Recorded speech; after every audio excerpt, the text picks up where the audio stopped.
Hey, welcome into the Hot Shop, guys.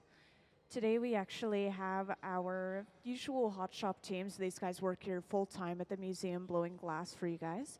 And they are working on some goblets today, specifically the person who sits at the bench. They're called the gaffer, kind of like the team leader for today. They do switch off every now and then, but today Gabe is our gaffer, so he's getting to create some of his own goblets. And these are just going to remain a clear glass. And when it comes to goblets specifically, I should mention that they are the most technically challenging thing to make out of glass because there's so many small components that are coming together to create one fancy glass, basically. And we do have an example of a goblet down on this front pedestal. Usually they'll switch up the stems between different goblets. You can get a variety of shapes and sizes of the drinking portion of the goblet. The stem of the goblet can get different colors. Once again, we are just going to start off kind of basic today using some clear glass. And we are just starting pretty much. This is the second bowl that we're making, the drinking portion of the goblet. They'll usually make a few of them, set them aside, keep them warm, and then we'll start making the stems and assembling them all together. And just in case you haven't been in a hot shop, I want to point out this large tank with the closed door is where we hold our clear molten glass to begin with. So to start all of our projects, we bring over a blowpipe, which is basically like a giant straw.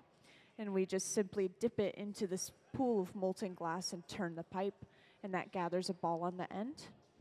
For these pieces, once again, we are using very small amounts of glass, so you'll usually see us go into that furnace just once, maybe twice, for just a small amount of glass. And there's 1,000 pounds of clear molten glass in that furnace. It stays at a very steady 2,100 degrees Fahrenheit. And our furnaces with the open faces, these run a little bit warmer, up to around 2,300 degrees Fahrenheit. And you'll notice we only have one on today. That means that we're just going to be working at the center bench. But usually you would see a couple more of these on, and we would be working at multiple benches at the same time.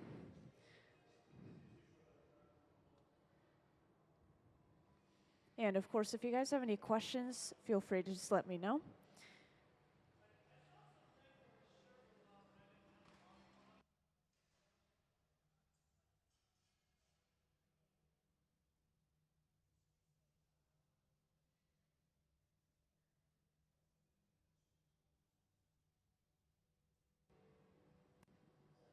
And now I can jump a little bit more into the process of making these goblets. So a small bit of clear has just been brought over from our other glass furnace.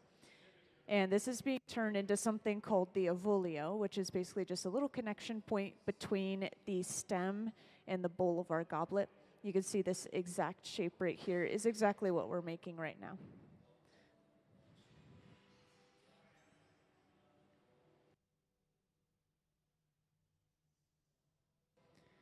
And actually, could we prepare the anatomy of a goblet diagram, please?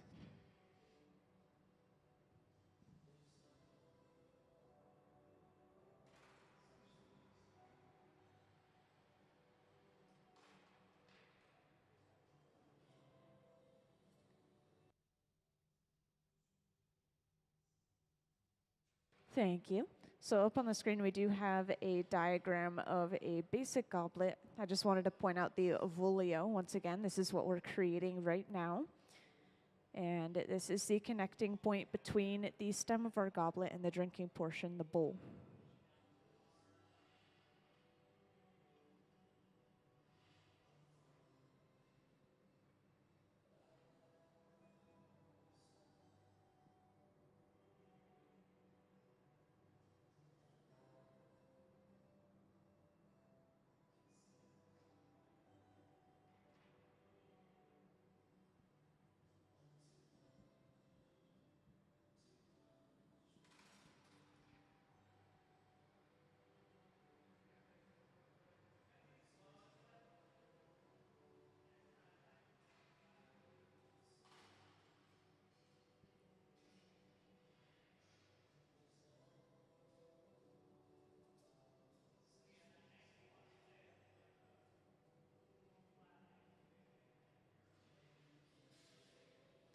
And now that we've created the Evolio, we will actually have to attach a second small pipe to the bottom of that Evolio itself. And this is going to allow us to completely break this bubble away from the pipe that it's connected to right now. And this is basically just going to flip the orientation of the piece to give us access to the other side, so we can start to open this up into that cup shape that we're going for. So the punty has just been brought over. The punty is basically just a second pipe with a clear attachment on the end. And this will be attached right to the center of the bottom of our Evolio. And then to break this bowl away from its original pipe, all they have to do is apply a little bit of pressure and then tap the pipe, and that breaks that piece right off. Usually with a lot of glass pieces, you'll see them apply some water to purposefully break the piece off, but since this glass is so thin, they're able to break it off really easily. And to finish this off, what we're going to do is we're going to heat up just the opening of this piece, and then we'll be able to open it up, flare it out as much as we want, and then we'll have one bowl of our goblet, just the drinking portion, and that's it. And then we'll be able to work on the stem later.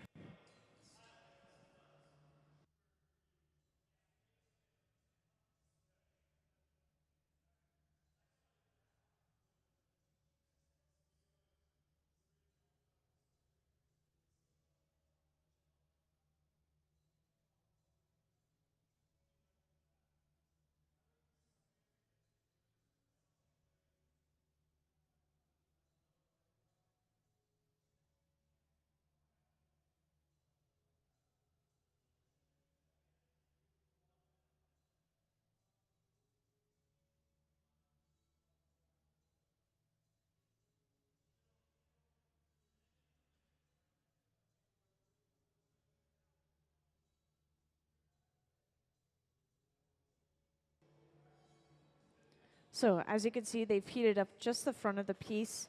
They used a pair of tweezers to pull the opening away from the rest of the piece before trimming off that excess glass.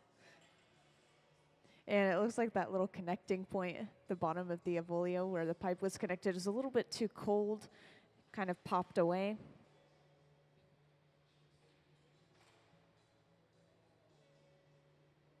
And they're going to see if they could save it by heating up that connection point again and then attaching the bowl right back where it was.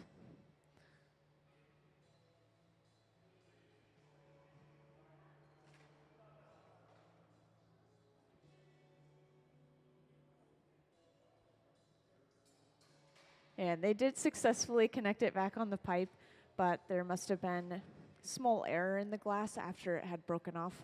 So they're just going to restart. And like I mentioned earlier, goblets are very technically difficult, very technically challenging. So this isn't very uncommon to see a small part of a goblet break. But something that's nice about them is that they do assemble them in parts usually. And so they're able to recreate this individual part.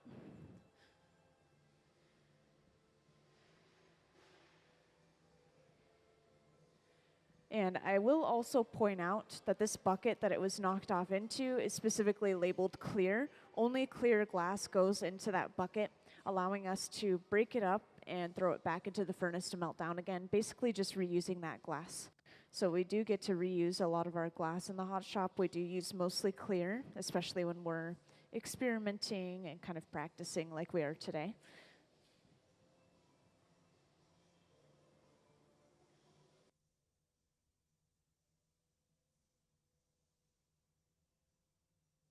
And now you guys get to see how we start our bowls from the beginning. This is just a small bit of clear glass on the end of a hollow pipe. And this is pretty much how all of our glass pieces start in the hot shop, is just one small gather of clear on the end of our pipe.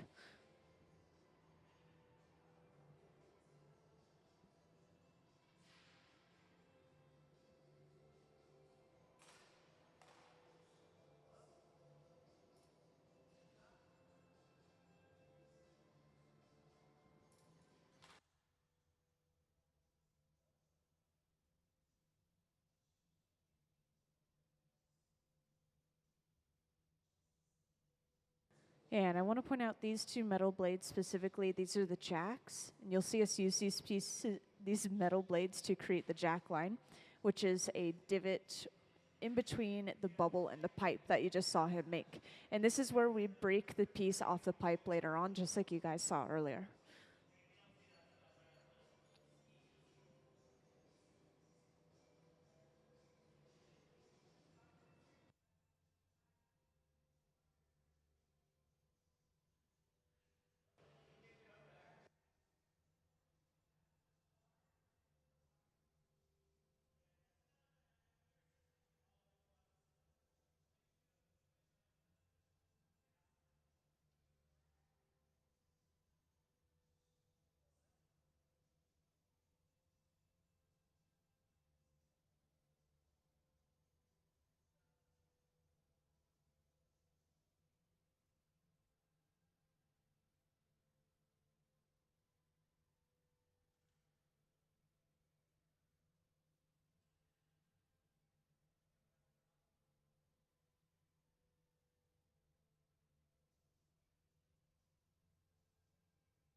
And could we load up a little bit of Gabe's artwork up on the screen, please?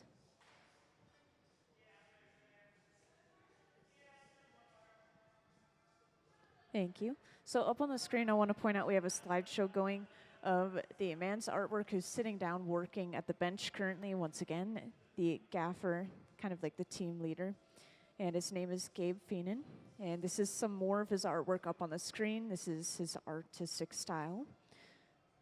And a lot of this is done hot in the hot shop, including the texturing on the glass and everything. And if you're interested in learning more about some individual techniques, you could always ask me how they get certain textures, and I can answer for you. So as I said earlier, if you have any questions whatsoever, feel free to just let me know.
Thank you.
And now we're at the part that we were at last time. We've just taken that pair of tweezers, once again pulling the opening away from the rest of the piece.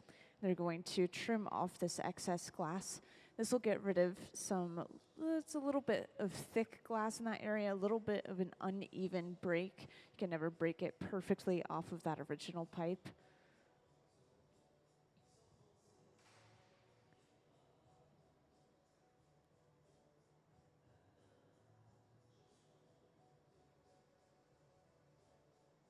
And after cutting off this excess glass, we should be left with straight, thin walls and an even, thin opening to our piece.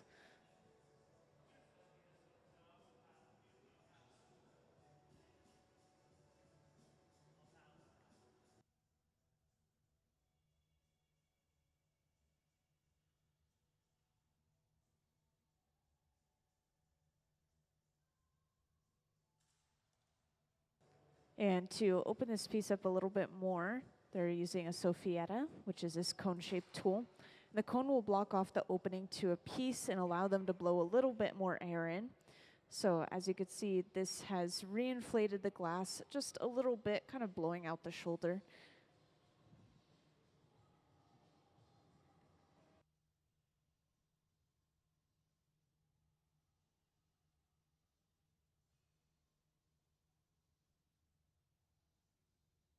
And now to fully open this up, we're going back in with that pair of jacks that you saw earlier.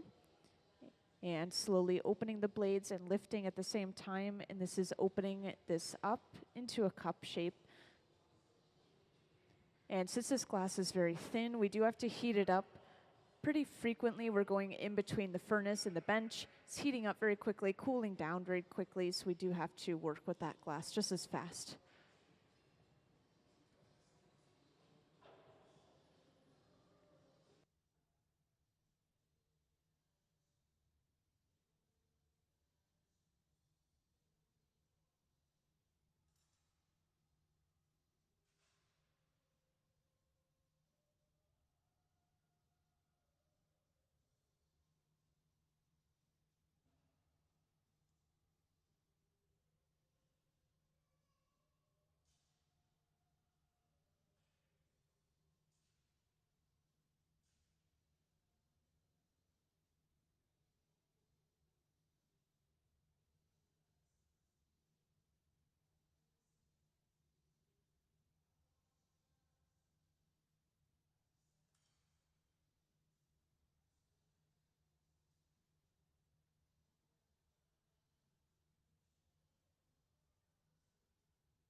And after heating up the connecting point right at the bottom of the Avolio, they're able to cut at that connecting point, make it a little bit of a weaker connection point before completely breaking this bowl off of the pipe. And once this is broken off, this is going into the garage, this large silver box right here. And this is going to keep anything that we put inside of it warm at around 1,000 degrees Fahrenheit. And that's a very nice temperature for glass. It's not going to melt it or change the shape of it, but it's also not going to allow it to crack or break from thermal shock. So it's just going to rest in there until we have the stem ready. We'll be able to pull it back out and attach it to the rest of our goblet.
All right, so we are working on one more bowl section of our goblet, once again, the drinking portion. And then after this successful bowl, we will move on to making our stems. And you guys should be able to see us completely assemble one goblet after this bowl.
And if I didn't mention already, these little paddles that we're using are actually made out of wood. And we do use a lot of wooden tools in the hot shop. And it's very important because wood is a very insulating material, so it allows the glass to hold its heat for a longer amount of time. And other than that, the wood is also just very soft on the glass. If you're physically touching glass with a metal tool, you will see a little bit of this sort of scraping pattern. But when you use a wooden tool, you don't really get as much of that scraping.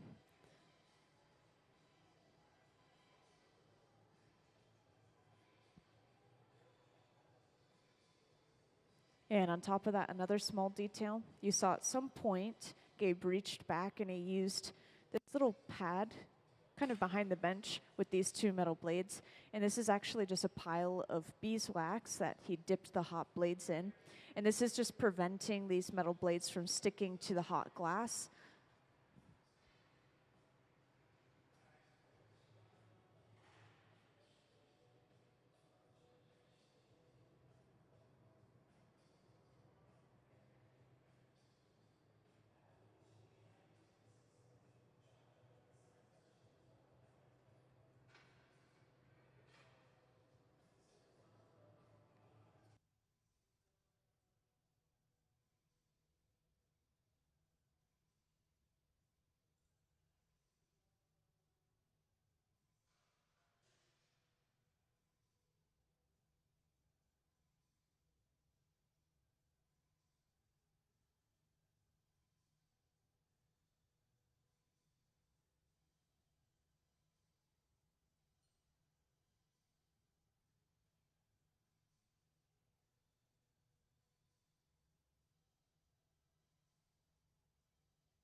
And welcome to everyone who just joined us in the hot shop. Today we're actually going to be working on some goblets, as you can see. This is just the drinking portion of the goblet that we're making right now. And after we finish this bowl, the drinking portion of our goblet, we will move on to making the stems and start assembling them all together. This is going to be the third bowl that we're making in a row. We usually do make a few of them before we move on to the just so that we can kind of get into the flow and the rhythm of doing it that same thing over and over again a few times. Makes things go by a little bit faster. And we've just finished this off. We're breaking it off onto a heated tray. And this is being carried over to the garage, which is this large silver box right here, which will keep the glass warm at 1,000 degrees Fahrenheit. And this is going to prevent it from cracking or breaking from thermal shock. And while those bowls are in there resting and staying warm, we can go ahead and just start making the stems and the foot of our goblet at the center bench.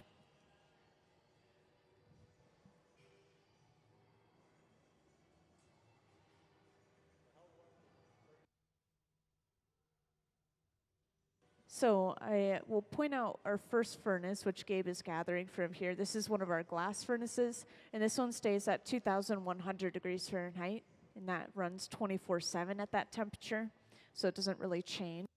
Unless we're filling it with new glass, then I think they turn it up a little bit. And then these ones at the center bench, they run between 21 and 2,300 degrees Fahrenheit. And the thinner the glass, I believe, the lower the temperature they usually do, just so they have a little bit more control over how quickly they're heating the glass up. And all of our furnaces run off of natural gas and forced air. And it was kind of hard to see what Gabe was doing there, but he heated the glass up, created a small bubble inside of it, and then stuffed it inside of an optic mold on the floor. And this has just given us ridges from the top to the bottom of our bubble.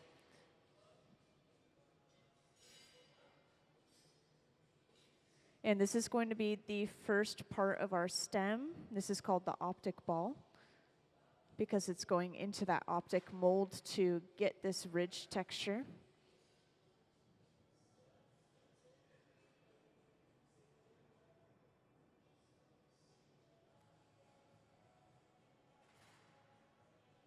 And could I actually have the anatomy of a goblet diagram, please?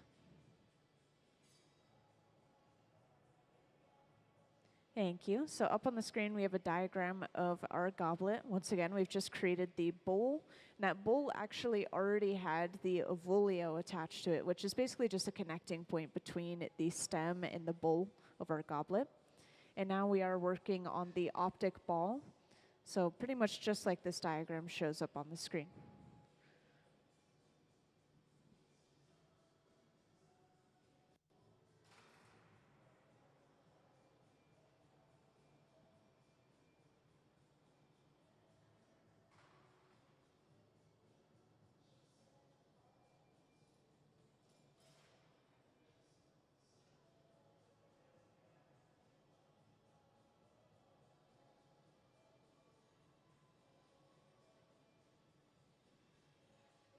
So once again, this little ball that's left over on the end of our pipe, this is the optic ball, and we're just going to start building the rest of the stem from the end of this optic ball and away from the pipe.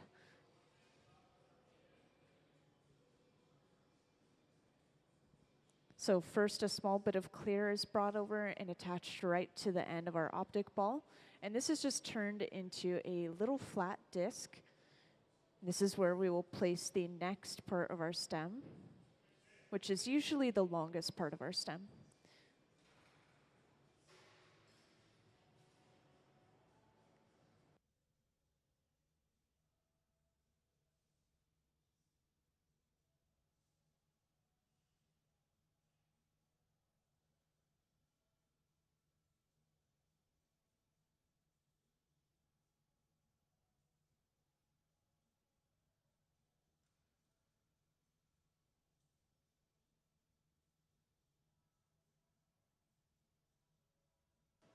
And next, another bit of clear has been brought over, and this is actually being dropped onto that connecting point we just made and then stretched up. And this is creating a kind of a long cylinder shape, and this is just solid clear glass. There's no bubble inside of this particular piece of glass.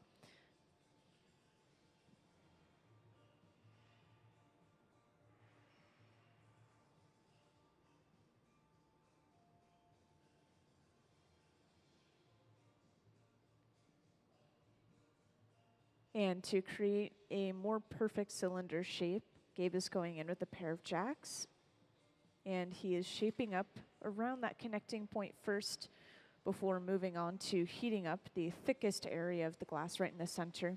And he will start to stretch this glass out and cut off any excess glass that we don't need. And for those who just joined in, I just want to give a little recap. Right now we are working on making some goblets. And this is the stem of our goblet. We've actually already created the bowl part of our goblet, the drinking portion, and it's been set aside, staying warm as we create the stem for it.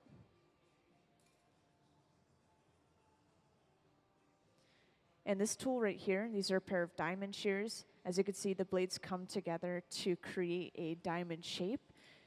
So they're able to use this tool to physically hold onto the glass as if it were a handle, and we could stretch that glass out. We could physically cut that glass off.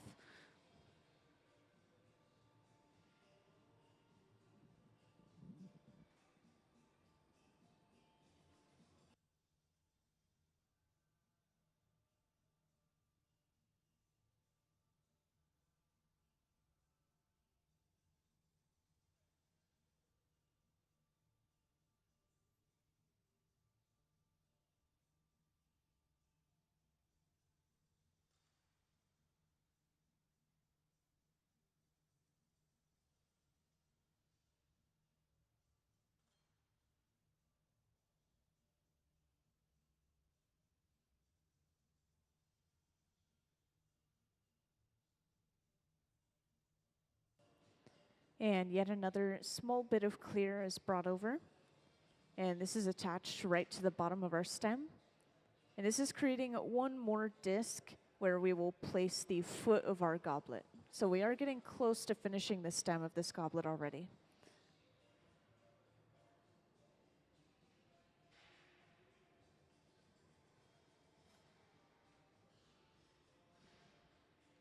And just to make sure that this disc is flat and even and round, they will sandwich it between the pair of jacks and a wooden board, or wooden paddle, I should say.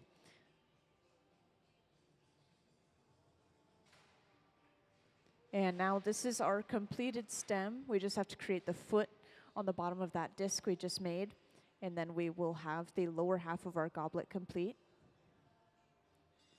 And to create our foot, this is actually going to come from another small clear glass bubble. So this is a blown foot specifically, and Ben is starting it up in the front here.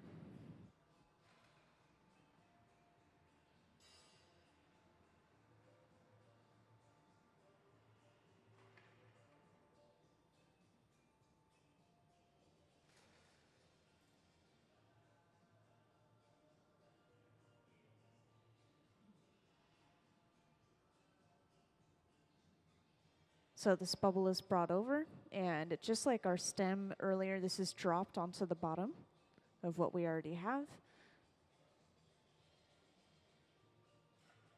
And after cutting that bubble off, we do have a completely sealed bubble on the bottom of our stem. So next we actually have to open the end of this bubble up so that they're able to flare it out, just like a plate.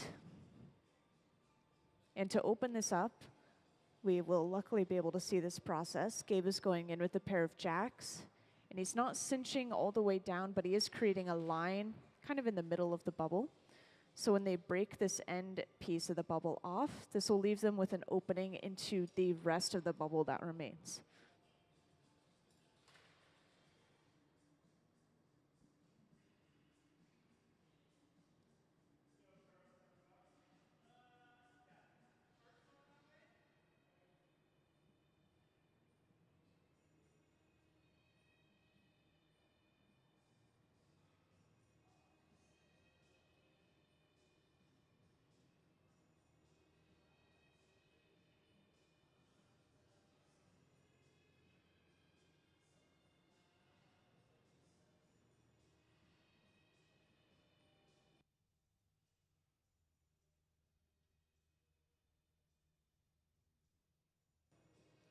And once we have that opening, we're able to go in with that same pair of jacks and start to slowly flare this out.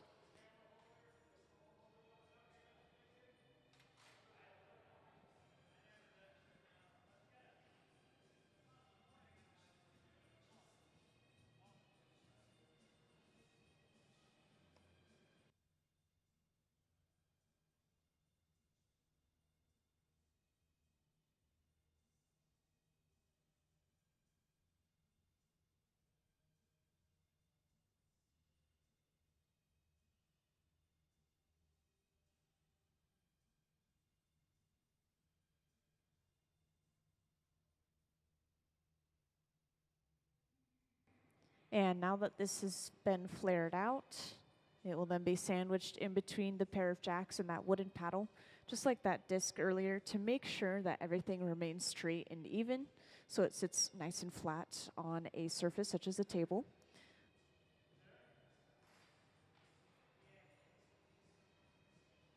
And now we have our stem and our foot of our goblet completed. You'll notice that we have the top of the stem still connected to the end of our pipe. So now we need to flip the orientation of the stem to get access to the top of it. And the way that we're going to do that is just by attaching a second pipe to the bottom of our foot.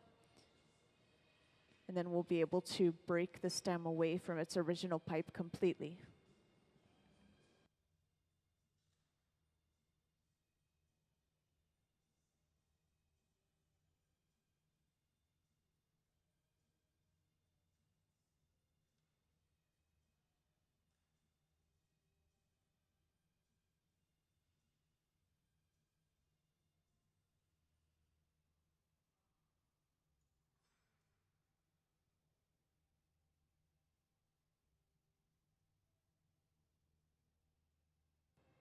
So a punty has been brought over and attached to the center of the bottom of our pipe. Punty is basically just a second pipe with a little clear attachment on the end. And once this connection is secure, they'll go ahead and break the stem away. And now, as you can see, we have access to the top of our stem. So this is where we're going to connect the bowl, the drinking portion of our goblet, and then we'll have one complete goblet ready to be put away.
And as you can see, putting the goblet together is a very quick process. All we've done is attached a small bit of clear to the top of the stem, and then very quickly attach the bowl of our goblet on top of that.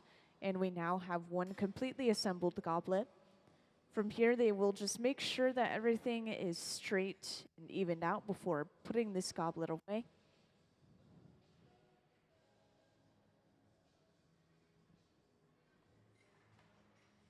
And yes, this is the first of many goblets that you'll see today.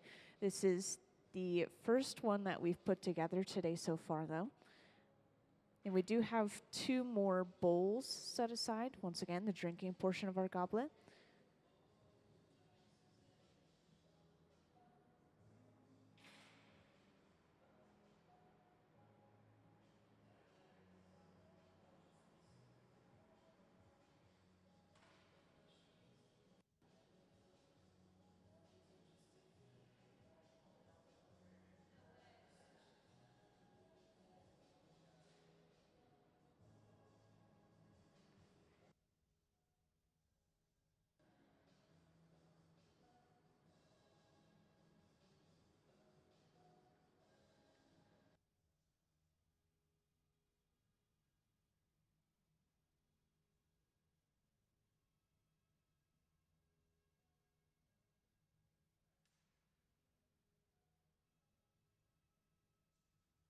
And to break a piece off, we usually apply a little bit of water to that connecting point, and then all we have to do is tap the pipe, and that should break it off cleanly onto a heated fork.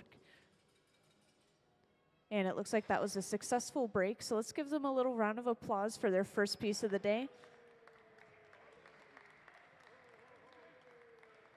Thank you. Now this has gone into the annealer, the large black box over on the right wall, which will slowly cool it down at least overnight so it doesn't break from thermal shock. And the box itself is at around 950 degrees Fahrenheit right now. It's going to hold it at that temperature until we're ready to cool everything down all at once.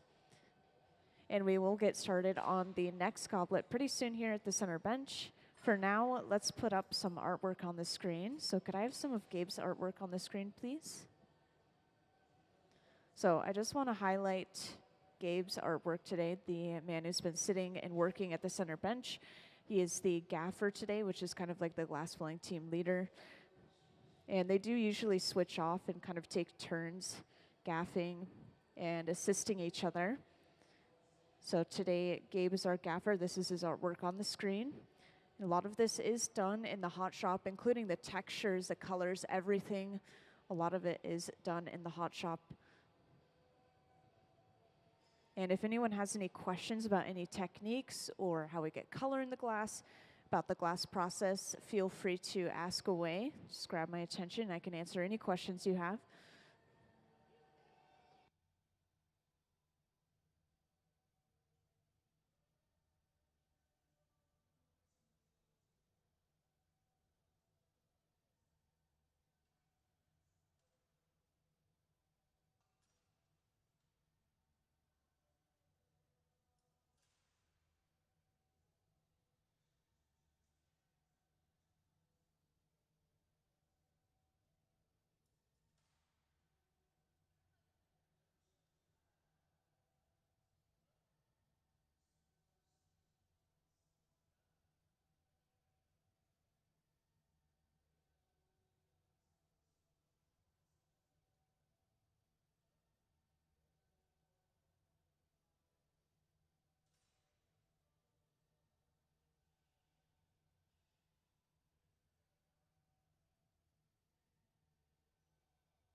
So now we're starting our next goblet right from the stem. Once again, we already have the bowl portion of our goblet for those who just joined. And the bowl portion is the drinking portion of our goblet, just to mention real quick. Looks like that small bit of clear wasn't exactly the right shape that he wanted, so he went ahead and cut that excess bit of clear off. That's something that's nice about goblets, is that they are assembling all of these pieces together to create one larger thing. So if one section of the goblet breaks or is not ideal, we're able to actually just cut it off and restart that individual part.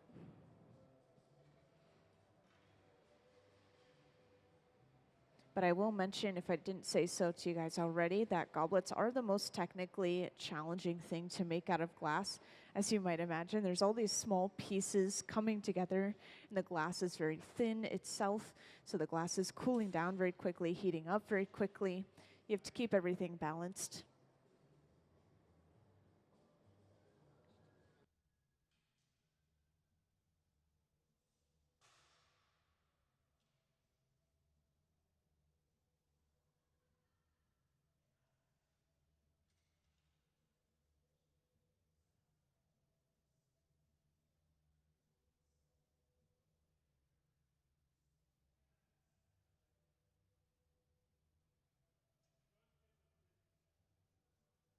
Usually you'll see teams of about 3 people when you see glass blowing. There's someone who's sitting at the bench, there's someone who's blowing, and then there's another person who will heat up the glass, bring over bits of glass, and other various things.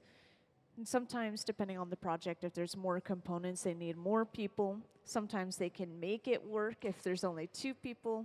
You can technically blow glass on your own, but it is very difficult. But yes, usually you will see teams of 3.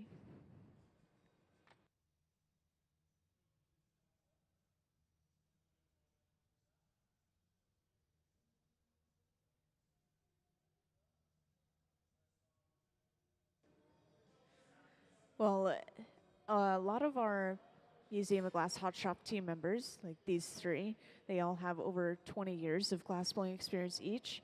I think to be considered a professional glass blower, you usually have about 5 to 10 years of really good professional experience. When I've looked at glass blowing jobs, they do list 10, but as long as you're good at what you do, then I'm sure you could go with less.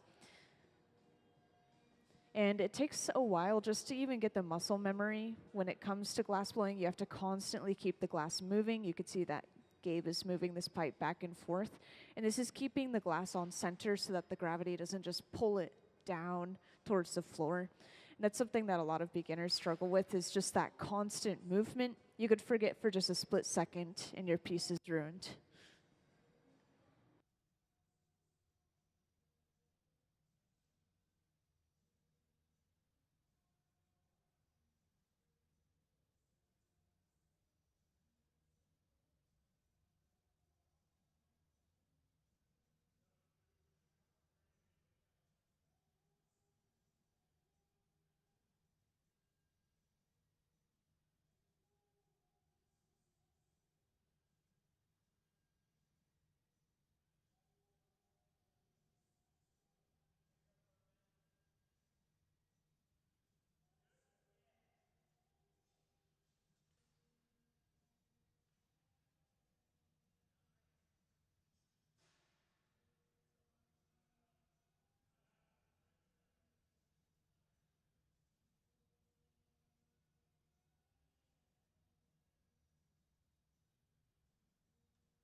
So we've added just a small bit of clear to the end of our blown glass ball.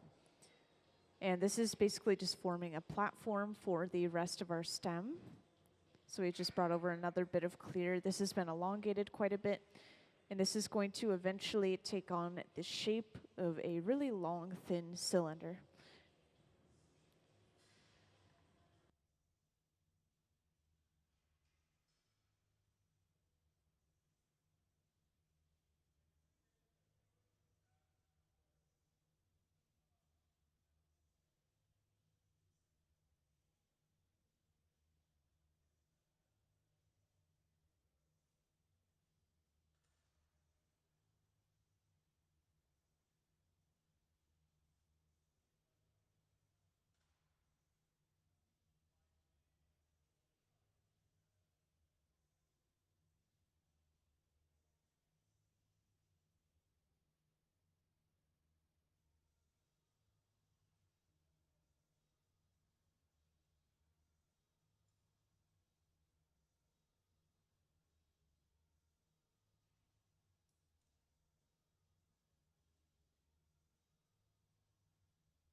And after cutting off that bit of glass on the end of our stem, this should be pretty much the full length of our stem.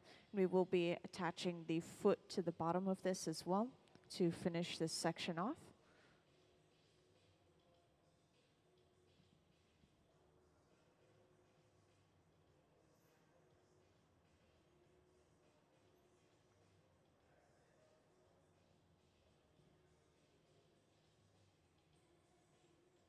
And to attach the foot to the bottom of our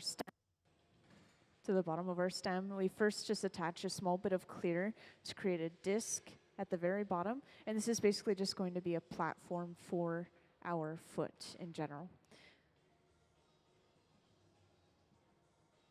So that small bit of clear has been brought over.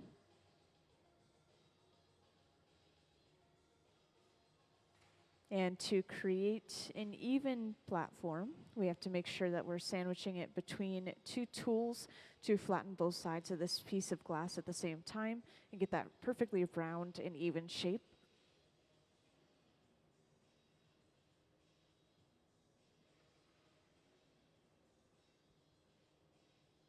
So this is sandwiched between the pair of jacks, these two metal blades, and a wooden paddle. And this is just pressing it into that flat disc.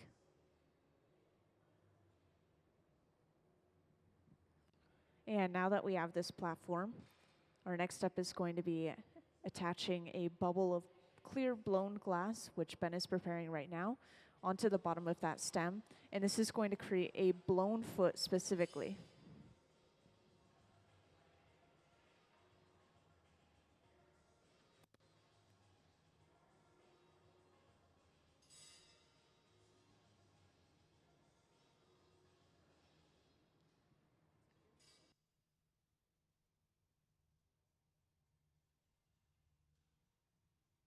So when we're working with the glass in the hot shop, usually we're keeping it at a sort of taffy or putty texture just so that it's malleable and able to be worked with.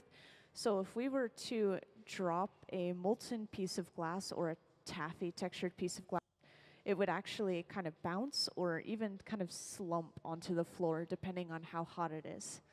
It would still continue to move.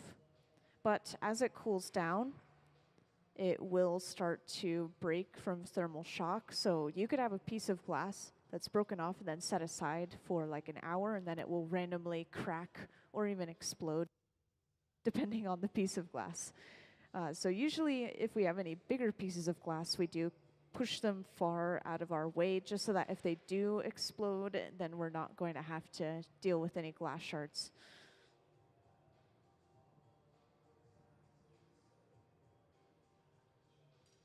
And just now, they've broken off the end piece of our bubble, and this has opened a small opening into the remaining part of our bubble. So now we'll be able to just go in with that pair of jacks, those two metal blades, and start to flare this open and out into a plate-like shape to create our foot. And having a blown foot is really important. It allows the glass to remain really thin and even all the way around.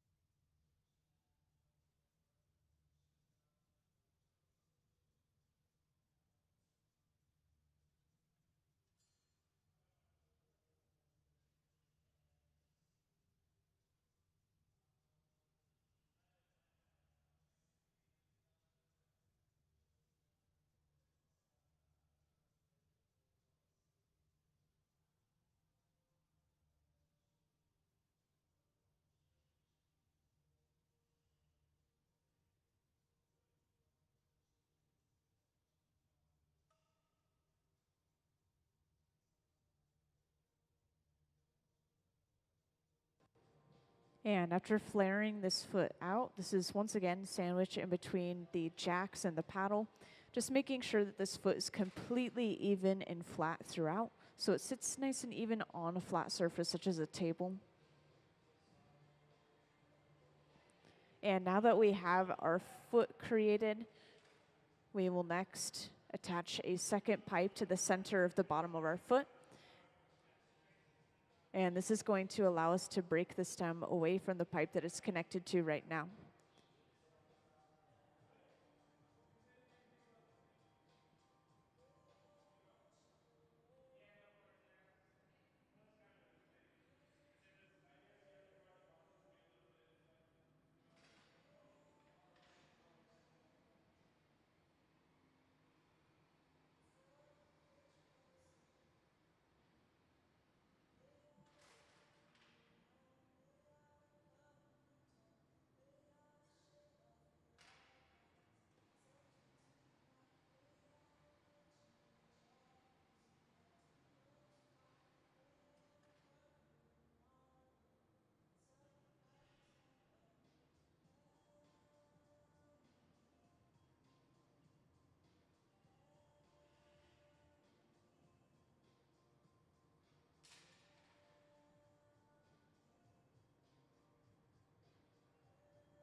So once again, the second pipe is brought over and attached right to the center of the bottom of our foot.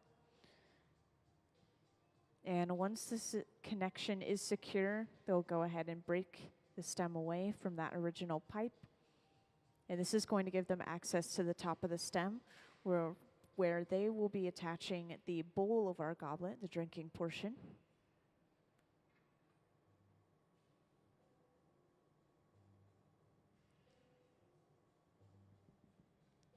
And right now, while this connection is still moving around quite a bit, still warm, Gabe is just going in and making absolutely sure that this stem is centered to the pipe.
And this next step is very quick. They simply bring over a small bit of clear. This is attached right to the top of the stem. And then our bowl is very quickly attached to the top of that bit of clear, basically acting like a little bit of glue in between these two pieces. And now we're able to break the secondary pipe away, and we will have one completely assembled goblet all put together. Now from here, they just have to make sure that everything is straightened and evened out before they get ready to put this piece away.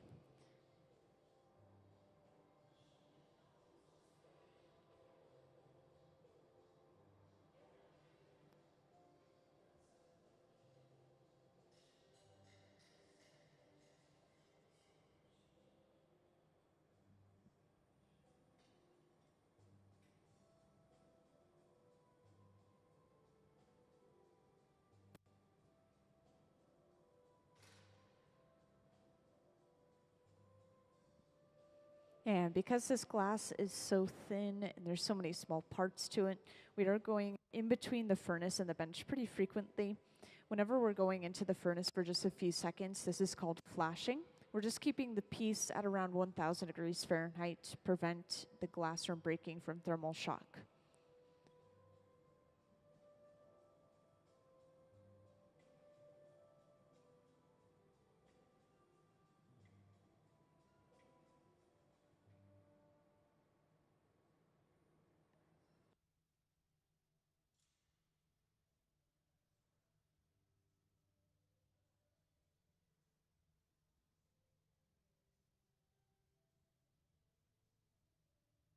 And to break this piece off, they simply apply a little bit of water before tapping the pipe. It looks like that piece cleanly broke off. So let's give them a little round of applause for finishing their second goblet of the day. And this has gone into the annealer. This large black box is kept at around 950 degrees Fahrenheit. And then with the press of a button, everything inside will cool down all at once. This is going to prevent the breaking of thermal shock.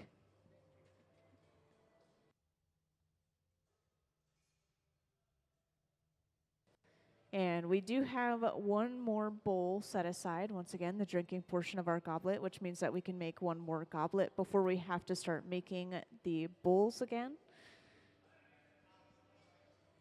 Okay, so it looks like we will be moving on to making the bowls of our goblets first, and then we will start making the stems for them afterwards. So you guys get to see the process from the very beginning. And while you guys are here, I don't think I've pointed out to this new group yet, our furnaces. So first off, our glass furnace, I'm sure you saw them gathering a few times from them, but they're basically just the tanks with the closed doors. These hold up to 1,000 pounds of clear molten glass, and they stay at a very steady 2,100 degrees Fahrenheit. You're about to see Gabe gather from one of them now.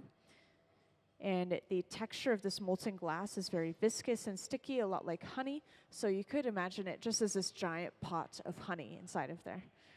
So all we have to do is we stick our pipe into the glass and then turn, and it gathers a ball on the end.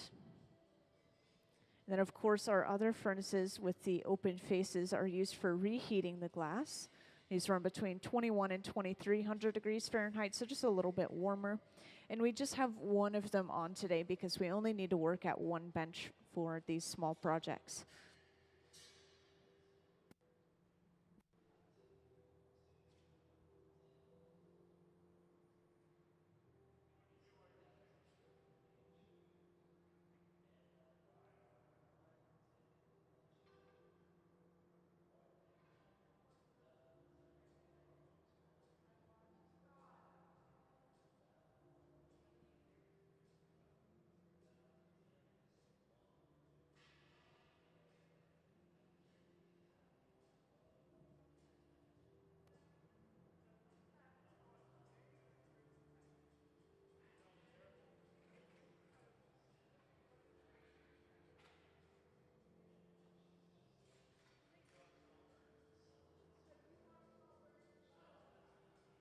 And to create the bowl of our goblet, the bubble is lengthened. And this is just going to create a taller cup, of course.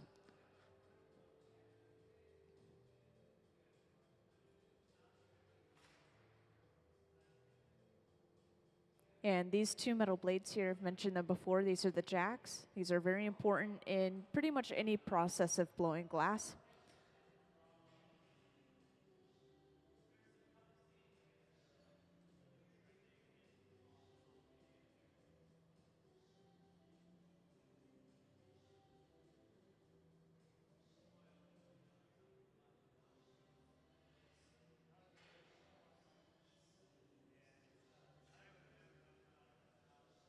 So next, going back in with those pair of jacks, we're actually creating the jack line. So this divot of glass that we have near the pipe is where we break the piece off of the pipe later on.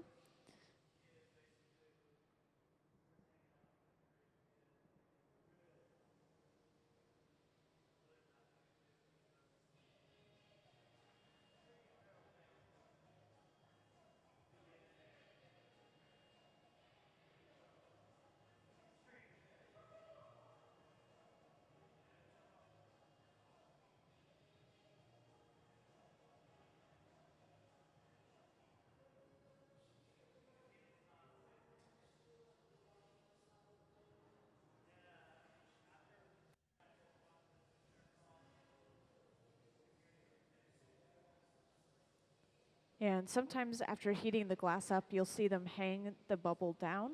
Or in this case, Gabe was actually spinning and swinging the bubble. And this is creating some centrifugal force, the outward pulling force from that spinning. And just lengthening, stretching that glass out, creating a longer bubble.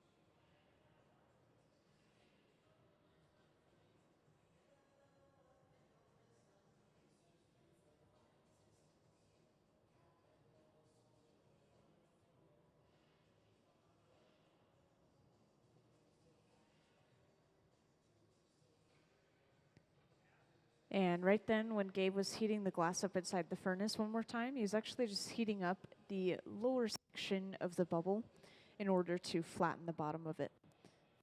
And so holding the jacks on the side still, holding a wooden paddle on the bottom, we now have this nice crisp corner on the bottom of our bubble. So they would do the same thing if they were creating a cylinder, just as an example. To get this really nice 90-degree angle, we do kind of have to force the glass into that angle by pressing it with tools at the same time.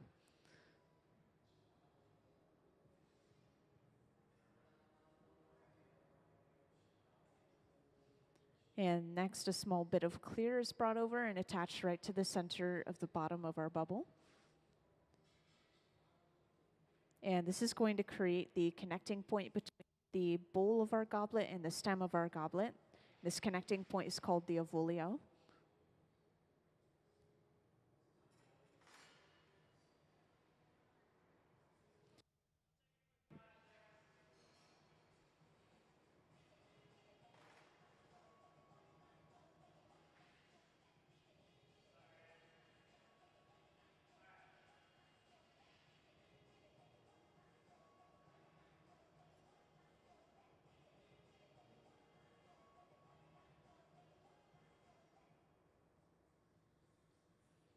And so one more bit of clear is brought over, creating the second half of our avolio.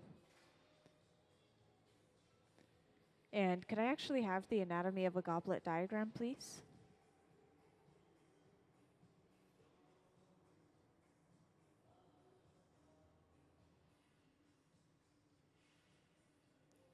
Could I have the anatomy of a goblet diagram, please?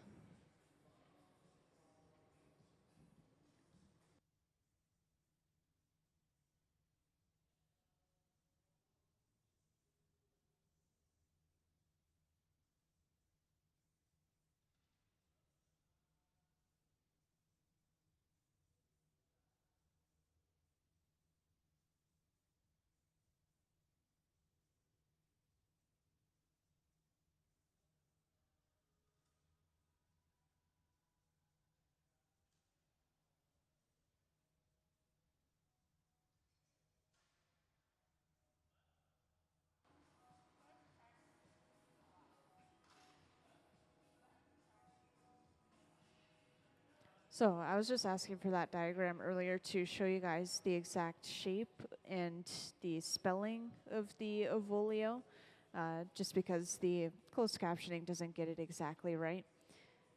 But you guys could pretty much see the shape of it on the bottom of the bubble here. And this is, once again, just a connecting point between the drinking portion of our goblet and the stem of our goblet.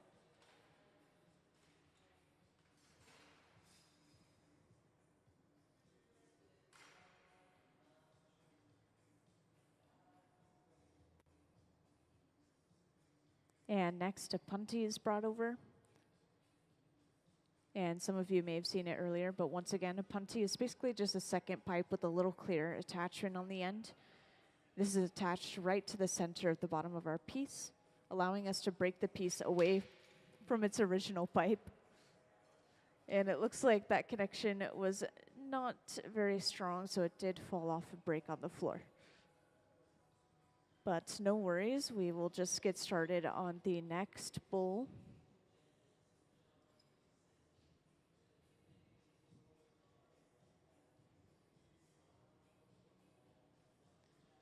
And could I actually have some of Gabe's artwork up on the screen too, please?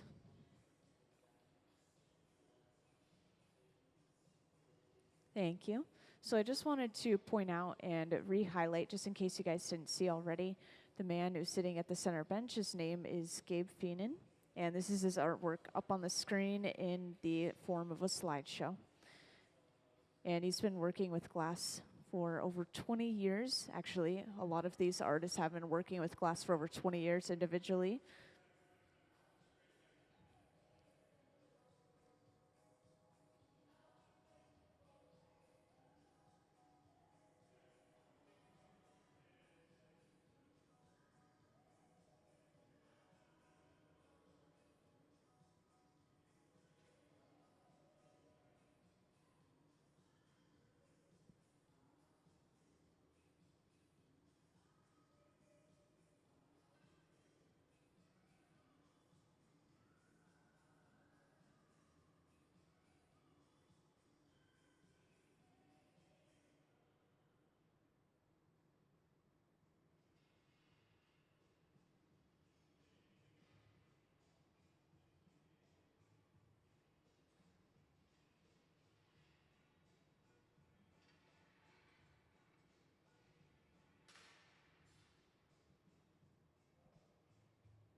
And I know that there's a lot of color in some of Gabe's artwork, so I was thinking I'll play a video showing how we get color in some of our glass pieces. And this can be applied to a couple of different kinds of glass. And so could I actually have the color overlay video, please?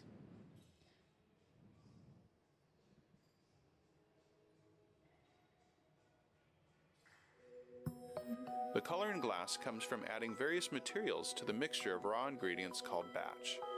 Most of the colorants are compounds containing some kind of metal. For example, adding cobalt to clear glass creates a deep blue. Tin and antimony can be used to create white glass, and gold chloride can produce a rich red or pink colored glass. Colored glass is melted in furnaces, just like clear glass, and then is usually rolled into bars for storage and easy application. In order to apply color bar to a bubble, we first need to preheat the color to approximately 950 or 1000 degrees Fahrenheit in a color oven or garage. Once warm, the color is then picked up on the end of a punty rod using a little bit of clear glass as a support. The color is then heated in the 2300 degree glory hole to soften it and make it malleable, while another artist creates a small bubble of clear glass on a blowpipe. Once warm, the color is dropped over the clear bubble, and then using a variety of hand tools or the steel marver, the color is rolled back over the clear in an even layer. This process is called dropping color, or creating a color overlay. Depending on the project, that bubble is then usually gathered over with clear glass and blown into the final form.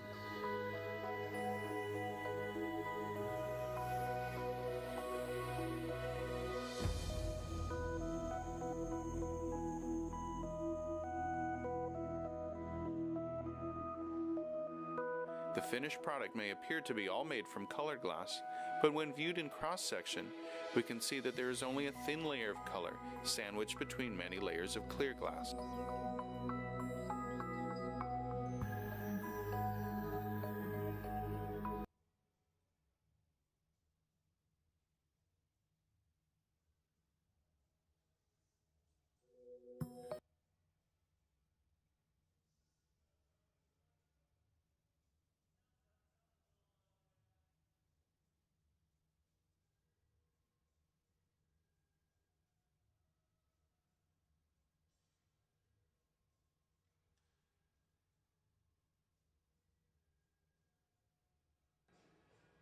So this is close to where we were at last time. Once again, we're creating the ovolio, the connecting point between the stem and the bowl of our goblet.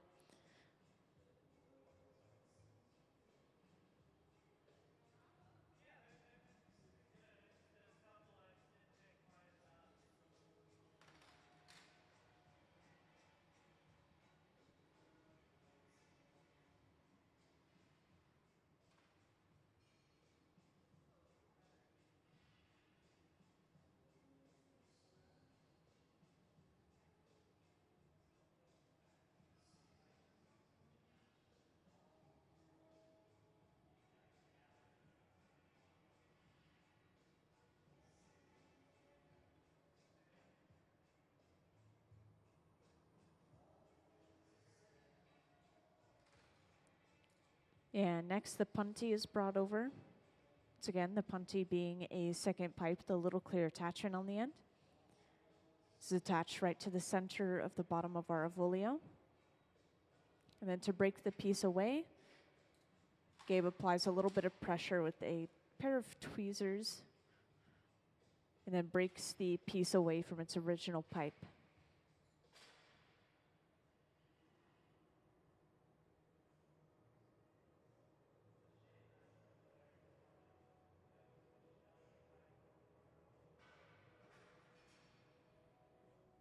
So now we have access to the other side of our piece, and we can start to open this up and turn it into the final shape that they want for the top of their goblet.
And after heating up just the opening of this piece, Gabe is going in with a pair of tweezers, pinching and pulling the opening away. And this is all just glass that's going to be trimmed off. This is some excess glass around the opening of a piece. Usually that connecting point between the original pipe and the opening of a piece tends to be a little bit thicker, and that break isn't always perfectly even. So this is just going to get rid of that unevenness and thickness at the same time.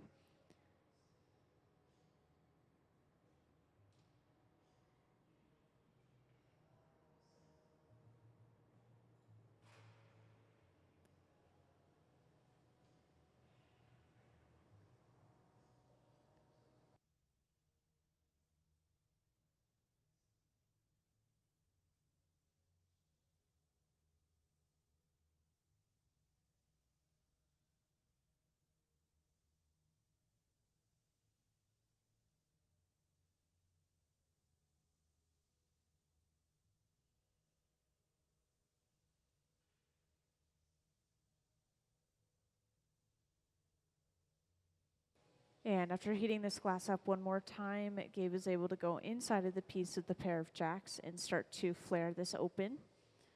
At the same time, you'll notice that they are also pressing a paddle against the opening of the piece. And this is just kind of smoothing that glass back down and creating a rounder, smoother lip.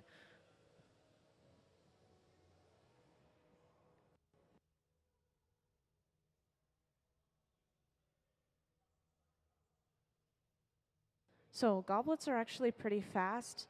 I would say they take about 30 minutes each. We have had a couple of breaks today, as in like the glass breaking. And so it's been taking just a little bit longer overall. But yeah, goblets are pretty fast. You have to work with them quickly because it is such a thin amount of glass.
And it looks like this is the shape that they're going to stick with for this bowl in particular. So right now they're just heating up the end of the pipe, kind of where the glass is connected to the piece, or connected to the pipe in general. And this is where they're going to start cutting at that connection, getting ready to break this off and put it away.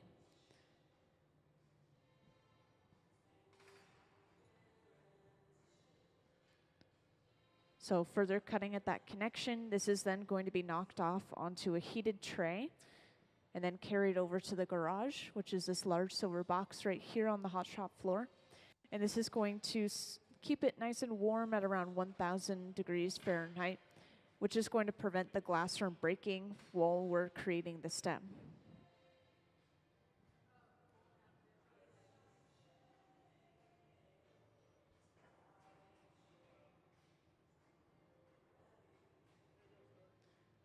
And so now usually from here, they will try to create a few of these bowls in a row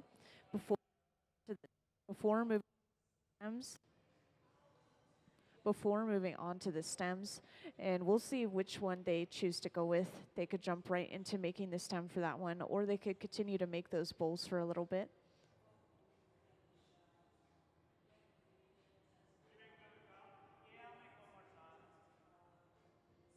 So we are going to be working on another bowl.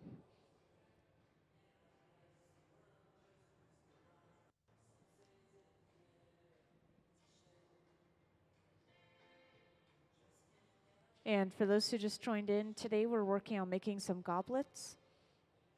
And right now, in particular, we are creating the bowl section of our goblet, which is just the drinking portion up on top.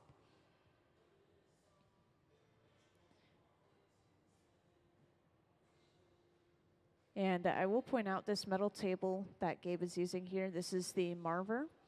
And we do have these throughout the hot shop. The largest one that stands out quite a bit at the center bench here. And whenever we're rolling the glass on this, this is to cool certain sections of the glass down, preventing it from blowing out in that direction, and also just shaping the glass in general.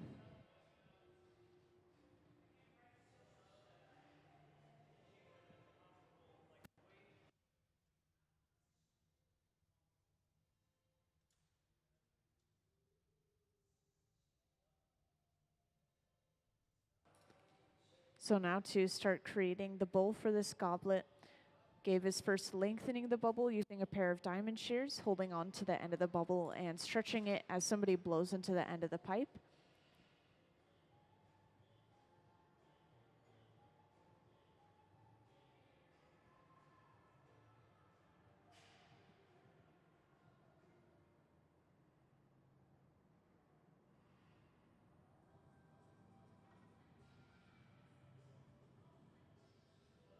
And next, Gabe goes in with a pair of jacks, these two metal blades, and is already creating a jack line. So this divot that we have near the pipe now, this is where we're going to break this bubble off of the pipe later on.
And to create a nice flat bottom for the bottom of our bowl, we're going in with a wooden paddle on the bottom, keeping the jacks on the side. And this is really pushing that glass into a nice crisp 90-degree corner on the bottom of our piece. If we were to simply push on the bottom of the piece without having the jacks on the side, this would cause the glass to kind of move out towards the side again. Glass is a liquid in this form when it's hot, and so it is trying to move like a liquid. Although I will point out that the glass is more of a taffy or putty texture when we're working with it. If it were completely molten, it would be kind of out of control, and we wouldn't really be able to get the shapes that we wanted. And next we're coming over with small bits of clear glass, and these are going to come together to create the evolio, which is the connecting point between the bowl, this drinking portion of our goblet, and then the stem of our goblet.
And next, the punty is brought over. And the punty is basically just a second pipe with a little clear attachment on the end. This is attached right to the center of the bottom of our piece, allowing us to break the piece away from its original pipe, just as you saw.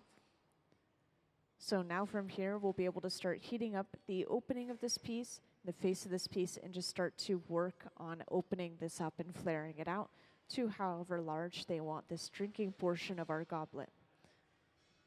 So for those who just joined, this is going to become a goblet. This is of course, the drinking portion of the goblet up on top. They call it the bowl.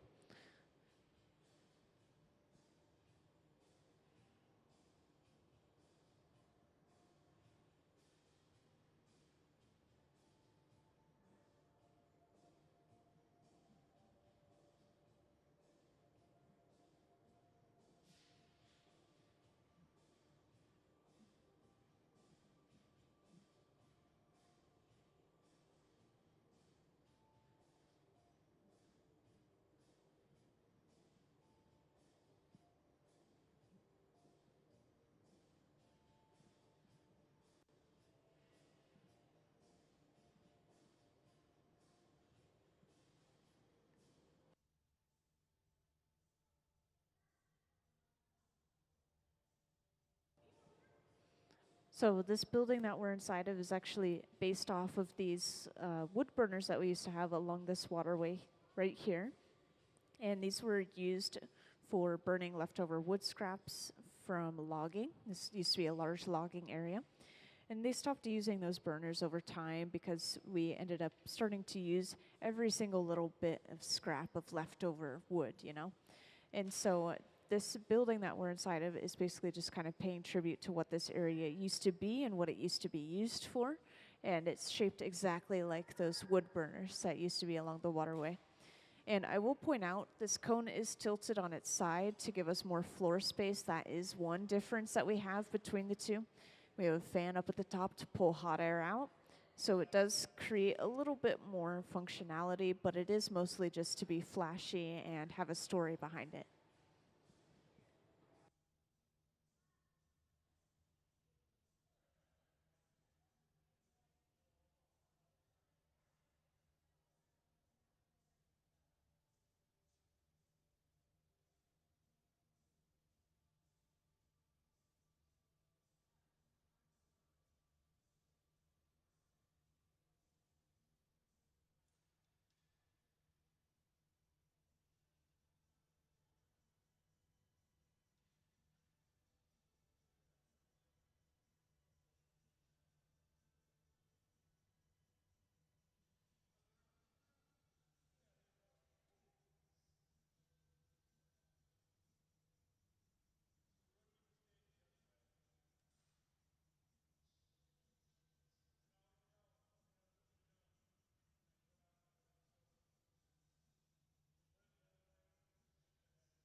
And now after applying a little bit more heat, we're able to go in with a pair of jacks and just start to open this up and fully turn it into the shape that we want for our bowl.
And once they're satisfied with the shape of this bowl, they'll usually start heating up that connecting point right at the end of the pipe in order to cut at that connection and get ready to break it off. And since these are such small pieces of glass, we're just using this small handheld torch here, but usually you would see us use quite large torches in this hot shop.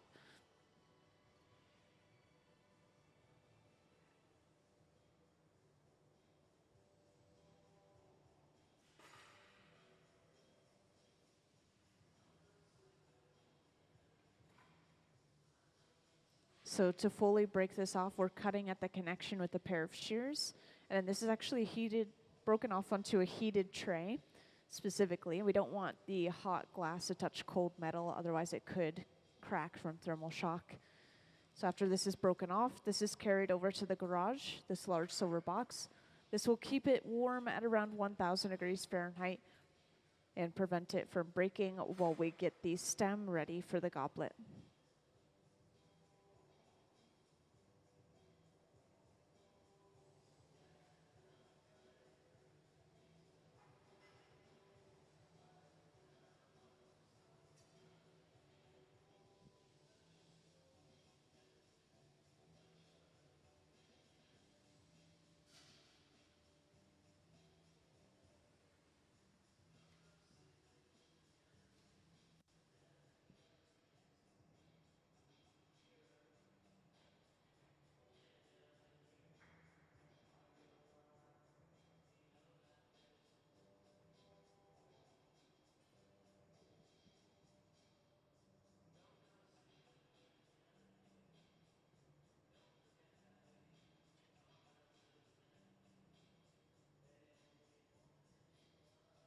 And right after creating this small clear bubble, Gabe is going ahead and stuffing this into a mold on the floor.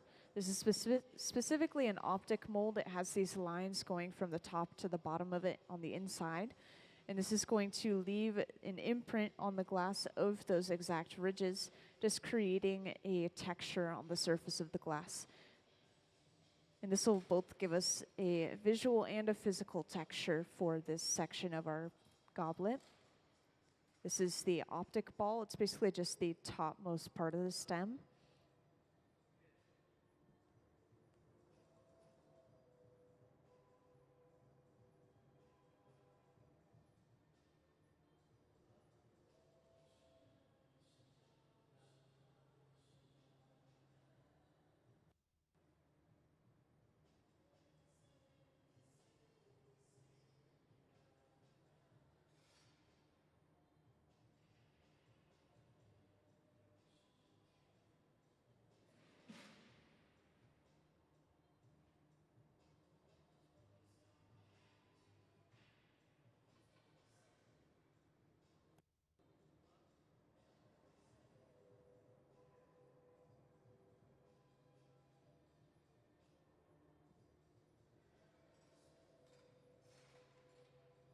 So this end bit of glass here is actually just some excess glass that they'll cut off, leaving them with just the optic ball.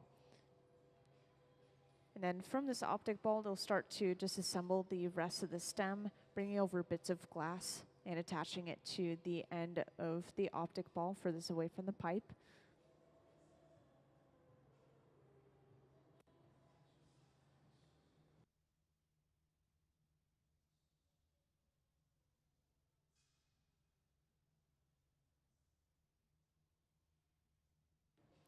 So a small bit of clear is brought over, and this is just flattened down into a disc. This is where they attach usually the longest portion of the stem.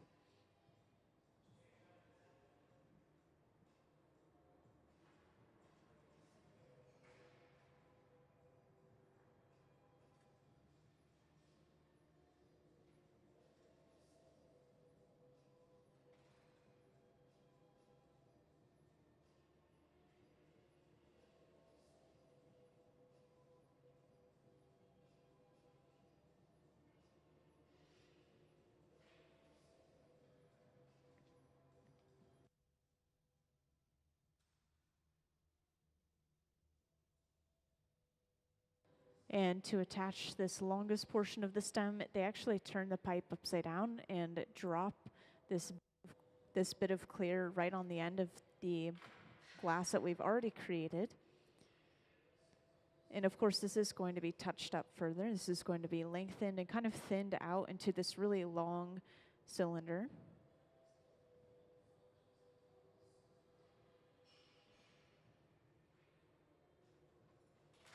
And then onto the bottom of this portion of the stem is where they will create the foot for our goblet.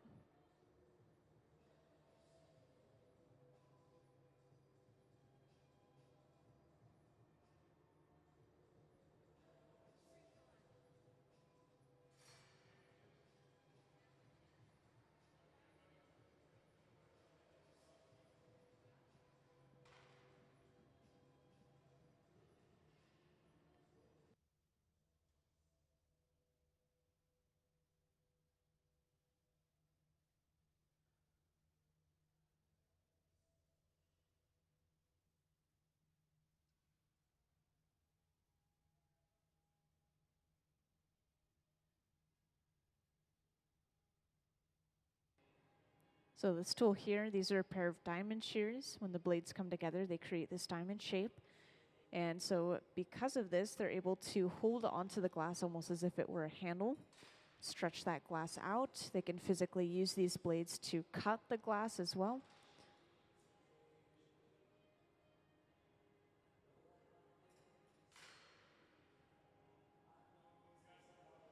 And now that we've cut that end piece off, this is pretty much the length and shape that we're going to stick with for this portion of the stem.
Yes, specifically I want to point out that we've just created the stem and the foot of our goblet. We've just finished up the foot. And our next step is going to be basically flipping the orientation of all of this glass that we have right here, because the top of our stem is attached to the end of our pipe. This is where we need to attach the bowl of our goblet, the drinking portion of it. And so what we're going to do next is we're going to attach a punty to the bottom of this foot. And the punty is basically just a small pipe with a little clear attachment on the end that we'll go ahead and attach to the bottom of our piece.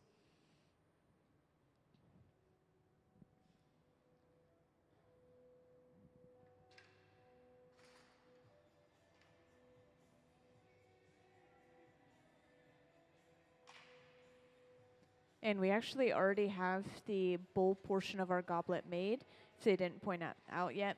It's actually sitting inside of the garage, this large silver box right here, staying warm at around 1,000 degrees Fahrenheit, just kind of waiting for us to use it. So once we break this stem away from the pipe, we will be able to bring that bowl back out and attach it to the top of our goblet and finish this entire goblet off. So we are getting pretty close here.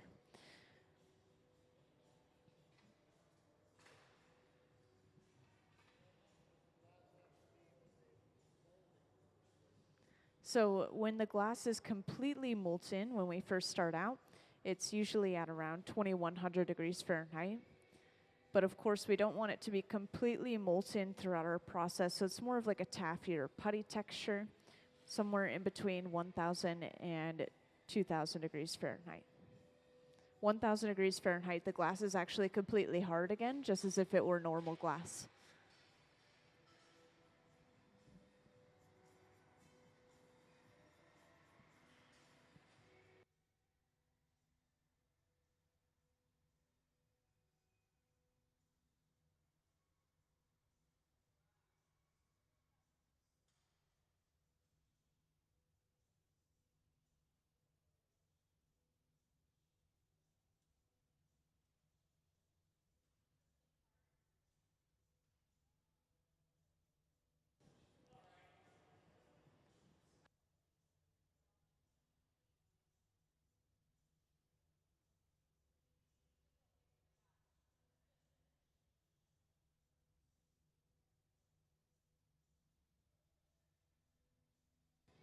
And this is the final step. So they've just brought over a small bit of clear.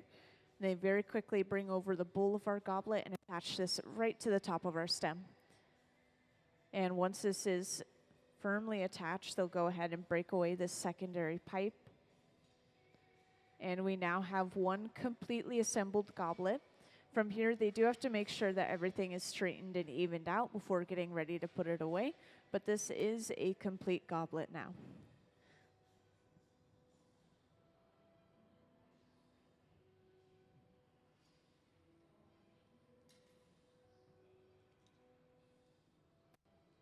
And you'll see us frequently using these small wooden paddles to adjust the glass. As I'm sure a lot of you know, wood is a pretty insulating material. It's not going to pull the heat out of the glass very much when we touch it to the glass. And so oftentimes they will use these wooden tools to lightly adjust these fragile pieces of glass and prevent them from breaking due to touching metal, just as an example.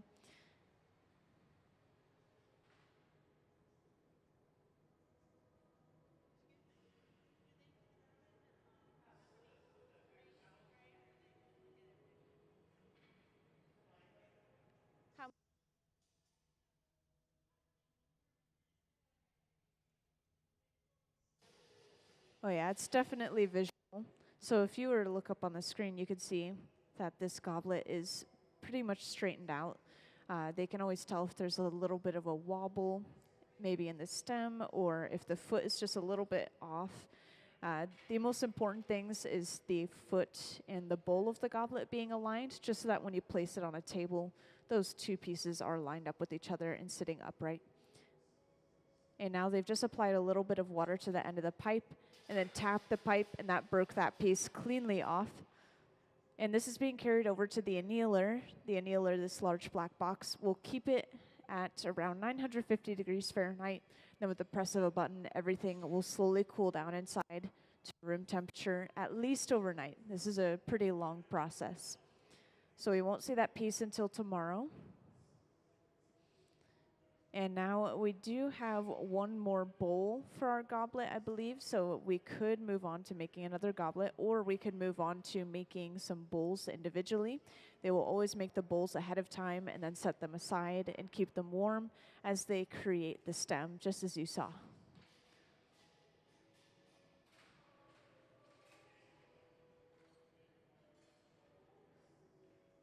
And yes, just a quick little rundown of the hot shop again, just in case you guys didn't know already. This is where we're getting all of our clear molten glass. This is this large tank with the closed door in the back. And we actually do have 2 of these glass furnaces. This one we're not using today. We're just using this one on the left, I believe. And they hold up to 1,000 pounds of clear molten glass, and they stay at a very steady 2,100 degrees Fahrenheit, 24/7. So this glass is always ready for us to use.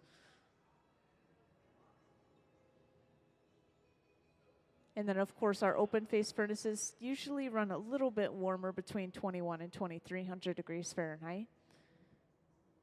And we just have one of these on today. Usually you would see us with a couple of them on, and this is just to work at multiple benches at the same time. And after blowing a small bubble, this has been stuffed into a mold on the floor. This is an optic mold, has these ridges going from the top to the bottom on the inside of it. So now these ridges have been applied to the glass, and we have a physical and visual texture on the outside of our glass. And you can see a really good view of this up on the screen. So this is turning into the first section of our stem for the next goblet. And this is just called an optic ball because it was pushed into an optic mold to get that shape.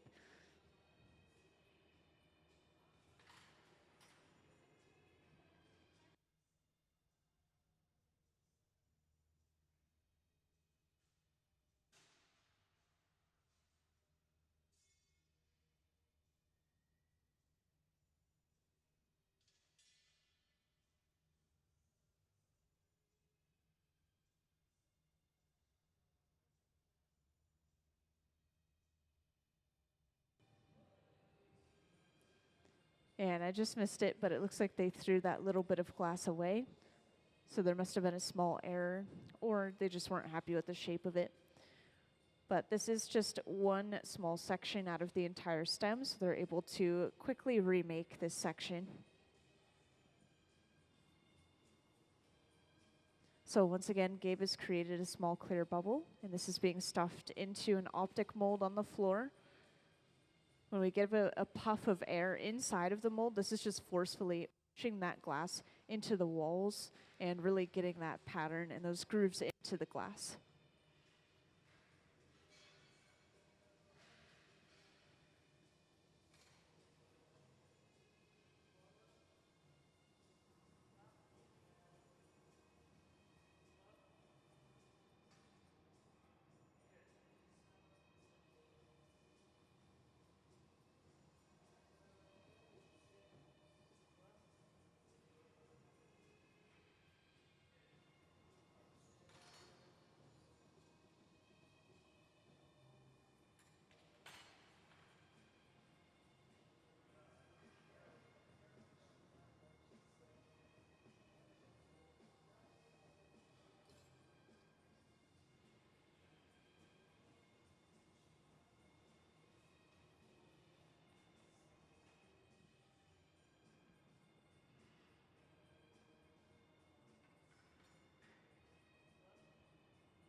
And once we have created the optic ball, this little section here, we'll just continue to build the rest of the stem furthest away from the pipe, just starting from that optic ball and continuing down. Then create the foot on the very bottom of our stem. And throughout the day, I have been highlighting Gabe's artwork. He's a guy sitting down at the center bench working today. Each of our Museum of Glass Hot Shop team members, these 3 today, they've been working with glass individually for over 20 years, up to 30 years. So they have a lot of glass blowing experience. And so could I actually have some of Gabe's artwork up on the screen, please?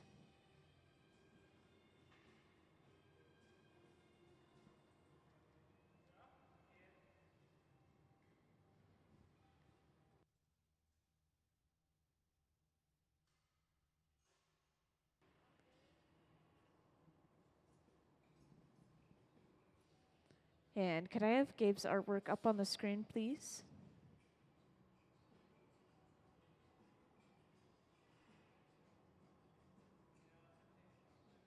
Thank you. So up on the screen, we have a slideshow going of some of Gabe's previously made artwork. And a lot of this is done in the hot shop, I want to point out. Like all of these textures and shapes and everything, they were all attached hot in the hot shop. And there's a lot of something that we're not seeing in the hot shop today, which is color. The different colors in glass are coming from different metals and minerals mixed into the glass itself. I'm sure a lot of you have heard of cobalt blue glass. So literally taking cobalt into the glass to get that rich blue color. We don't do any of the mixing here in the hot shop, I want to point out. But yeah, I just wanted to show off some of Gabe's artwork since he is the gaffer today. The gaffer is the person that sits down at the bench, so kind of like the glassblowing team leader. And these guys switch off frequently, time to time, just kind of getting practice in different roles and giving each other breaks, I'm sure.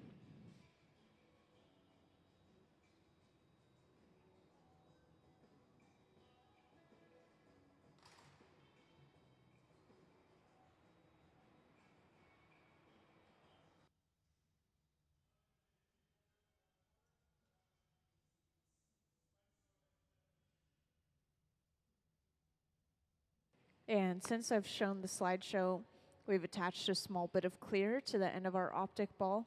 And this has been lengthened into the longer portion of our stem. So this is just solid clear glass on the end.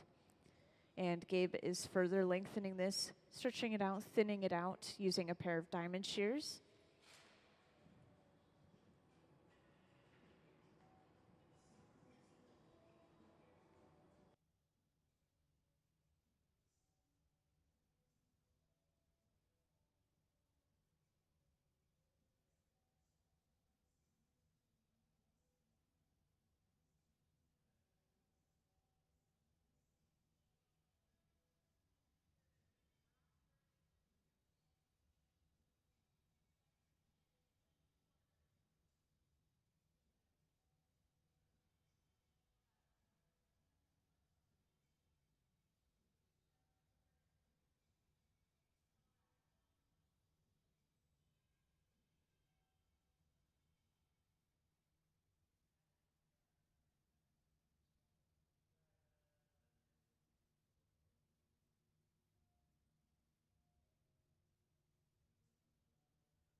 So one more bit of clear has just been attached to the bottom of our stem.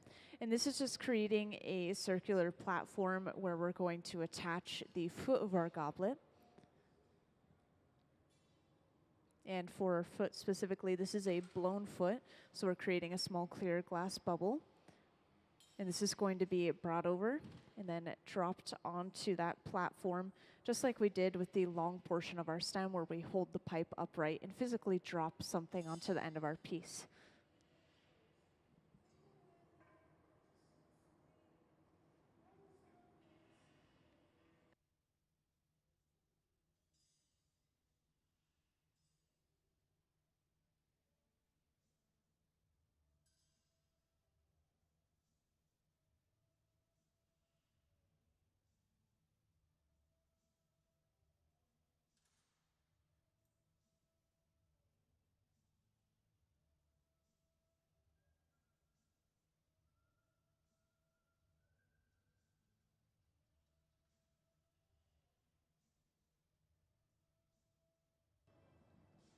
And so this small clear bubble has just been brought over and, as I mentioned, dropped onto the bottom of the stem. And after cutting this bubble off of its original pipe, we do have a completely sealed bubble on the bottom of our stem. So our next step is going to be opening this bubble up to be able to flare it open into a plate-like shape. And to open this up, Gabe will go in with a pair of jacks, these two metal blades, and section the bubble off. And when he's doing this, he's not cinching all the way down. He's leaving an opening for air to pass through. So when they break this end piece off, this leaves them with an opening into the rest of the bubble that remains.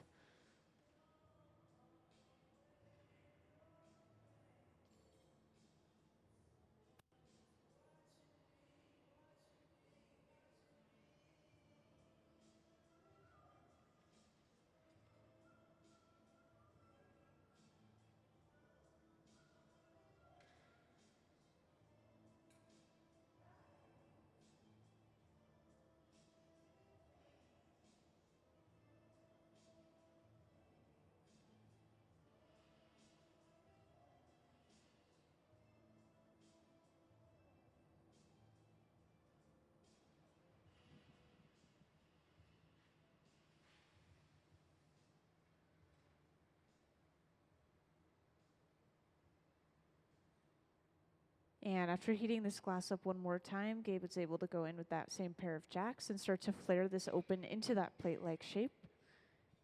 For those who just joined, we are currently working on the foot for a goblet. So we already have the stem. We're now finishing off the foot. And we already have the drinking portion of our goblet made as well, the bowl. And this is set aside in the garage, which I'll point out is this large silver box. So once we're ready, we can just pull it right back out and attach it to the rest of our piece and finish this goblet off.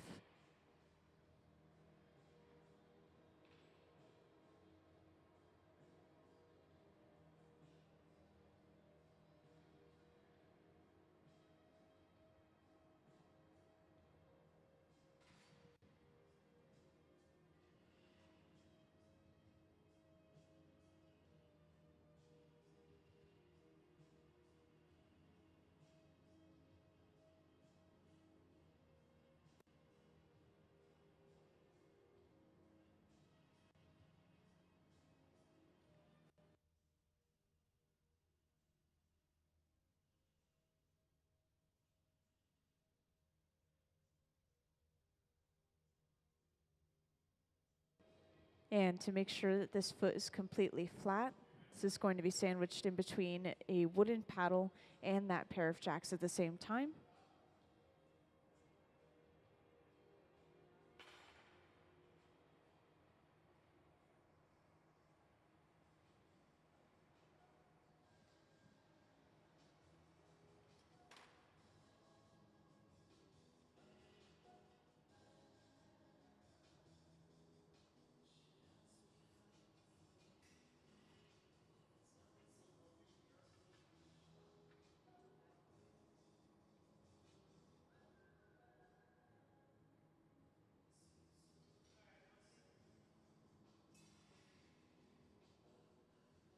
And once they're done touching up the foot, they'll next bring over a punty, which is basically just a second pipe with a little clear attachment on the end.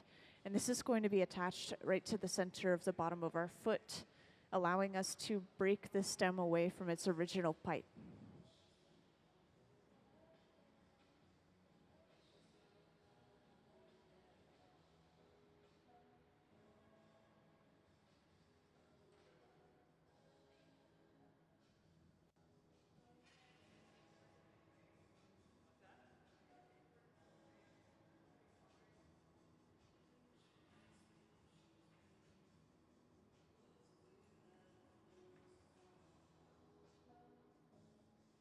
So that punty has just been brought over. Once again, this is attached right to the center of the bottom of our foot. And once that connection is secure, they go ahead and break the pipe away from the piece completely. So now we've basically just flipped the orientation of our piece. And this is something that we do for many of our blown glass pieces so that we can work on both sides of the piece overall.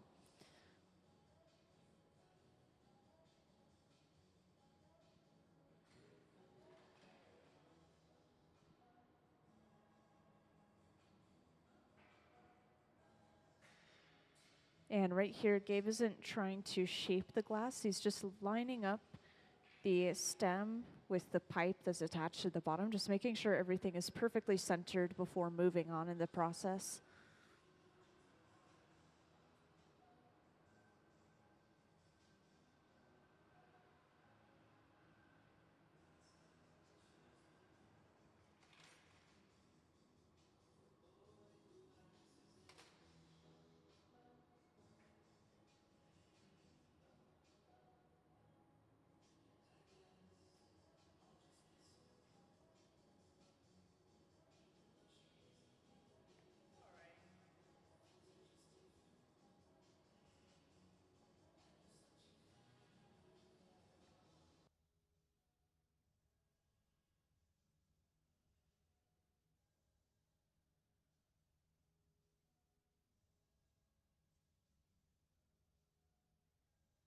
So now they've just attached one more small bit of clear to the top of the stem, and this is basically acting as a bit of glue as they go ahead and attach the bowl portion of our goblet, finishing this goblet off.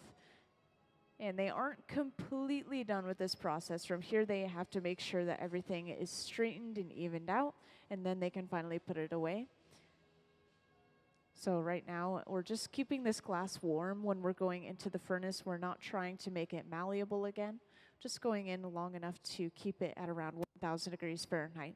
And this is called flashing.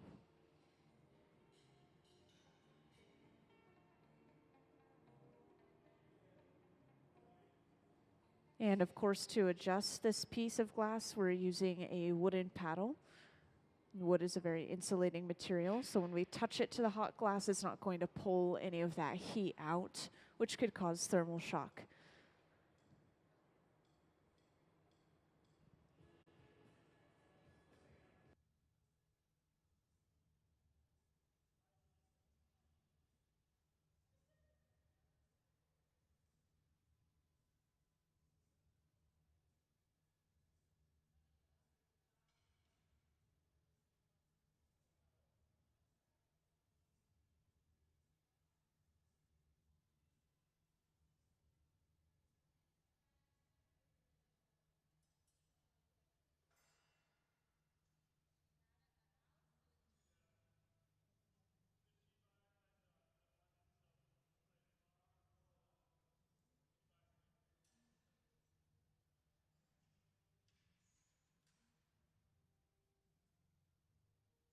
And if I didn't point this out to the new crowd already, whenever we're putting a piece away, this is going into the annealer, the large black box. This will slowly cool this piece of glass down, at least overnight, so it doesn't break from thermal shock. So we won't see this piece until tomorrow once it's out of that annealer. And now most likely we will start on the bowl section of our goblets again. So for those who just joined today, we're working on goblets.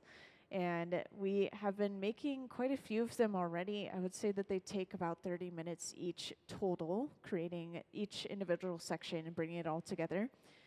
But they are very finicky. They're so technically challenging that we do have breaks every now and then. Not breaks as in we're taking a break, but breaks as in the glass breaks. So we are just working as hard as we can, making as many of these as we can. Actually, it looks like we are working on the stem of a goblet next. So we've just blown a small glass bubble into a mold on the floor. This is an optic mold. It's given us ridges from one end of our bubble to the other. And this is just creating a physical and visual texture for one portion of our stem. And can I actually have the anatomy of a goblet diagram, please? Thank you. So right now we're creating the optic ball inside of the stem, and we've already created the bowl and the avolio for this goblet and set it aside. It's staying warm inside of the garage, this large silver box right here, at 1,000 degrees Fahrenheit. Thank you. And I want to point out, if anyone has any questions throughout the process, feel free to just raise your hand and let me know. I'll come over to answer your question.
So if anyone's curious, I like to bring up this program every now and then. It's something that both of us have gone through personally.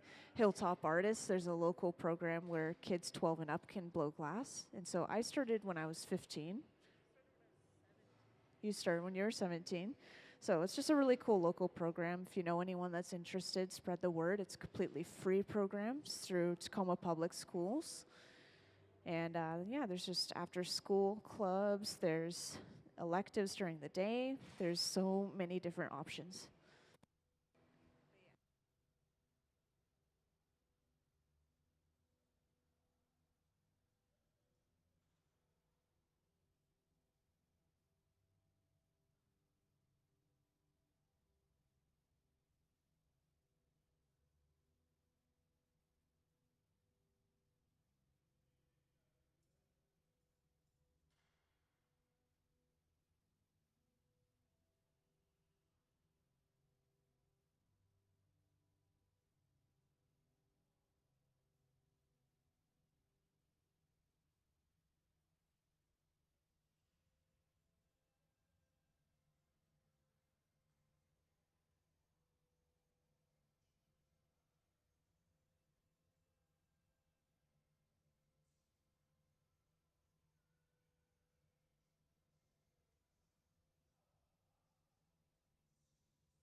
So once again, we've created the optic ball for our stem. Now we've just created the longest portion of our stem, which is basically just this small cylinder of solid clear glass. And onto the bottom of this is where we're going to create the foot for our goblet. And I think this new crowd hasn't quite seen some of our artist's artwork yet. So could I actually have some of Gabe's artwork up on the screen, please? So just to start off today, I've been wanting to specifically show off Gabe's artwork because he's the one sitting at the center bench and working all of these pieces himself with his own hands. The person that sits at the bench, they're called the gaffer. They're kind of like the glass blowing team leader.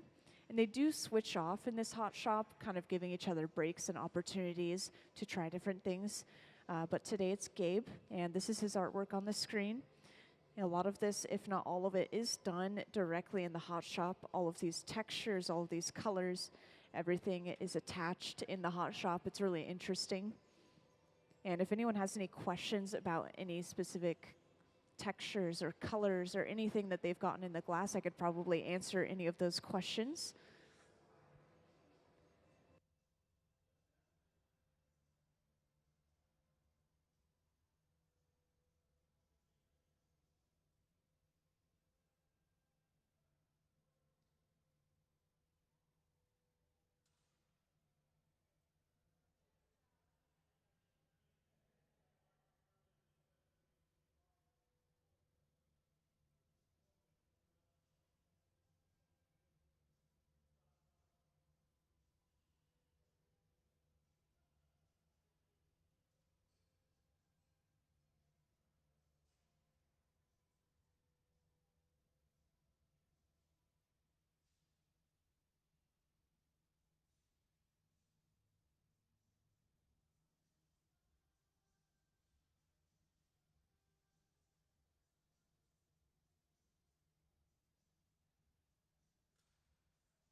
And onto the bottom of our stem, we've just created one small clear disc of glass.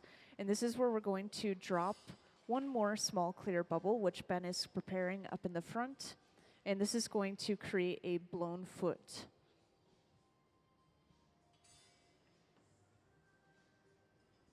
And for those who just joined in, right now we're working on goblets, just to let you guys know. And we are working on the lower half of our goblet. We've already created the drinking portion of it, set aside, all ready for us to use.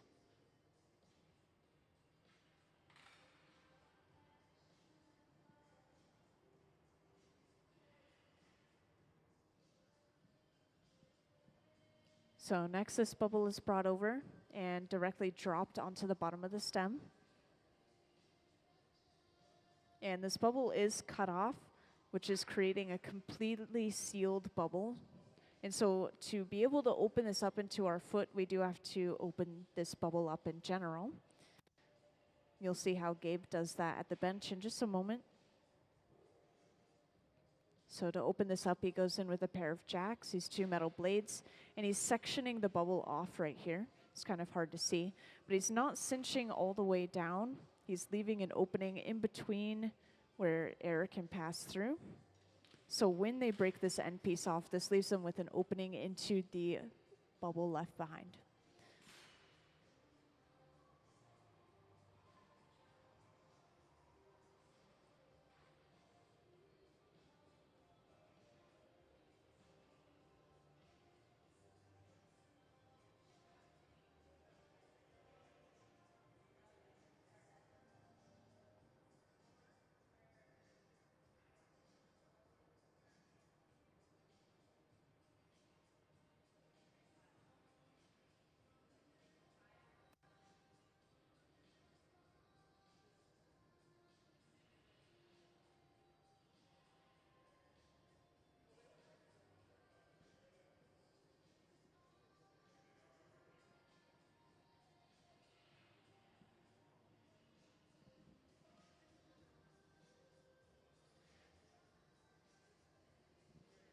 And to open this foot up, once again, we're going in with that pair of jacks and slowly flaring this open.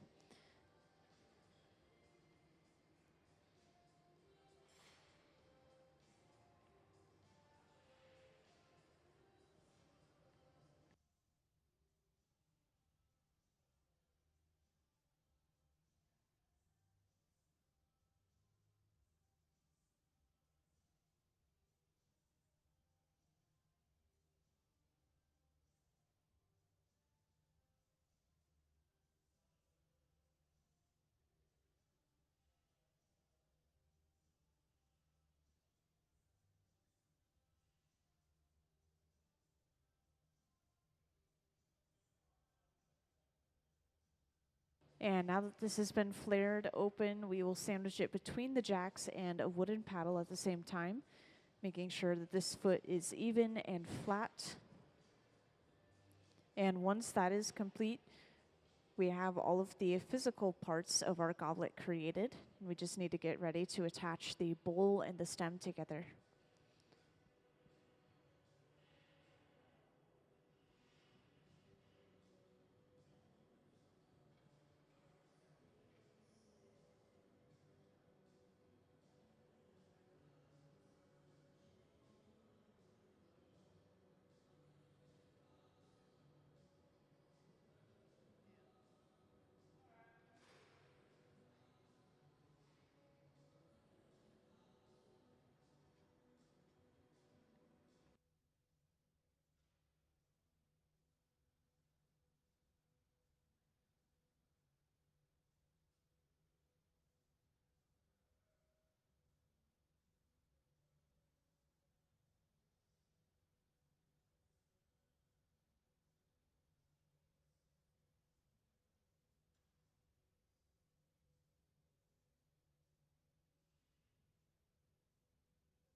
So next, a punty is brought over. Punty being a second pipe with a little clear attachment on the end. And this is lined up with the stem, basically just trying to center it with the entire piece overall. Once that's ready, they go ahead and break the stem away from its original pipe.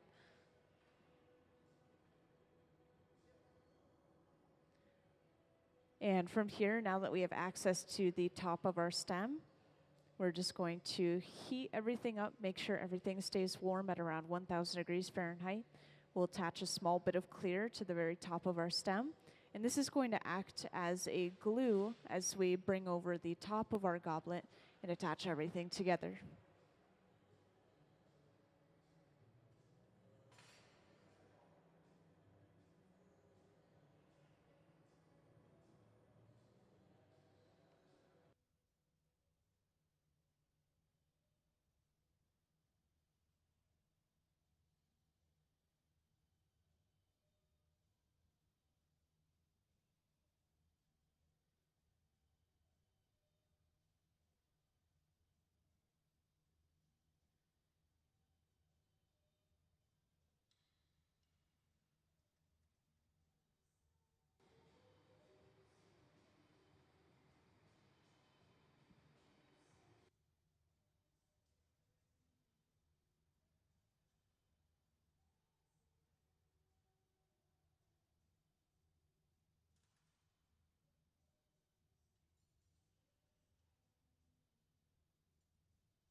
So now that small bit of clear is brought over and attached right to the top of our stem. Then immediately after, the bowl of our goblet is attached right on top of that bit of hot glass. Then all they have to do is break away this connecting pipe, and they're left with one complete goblet.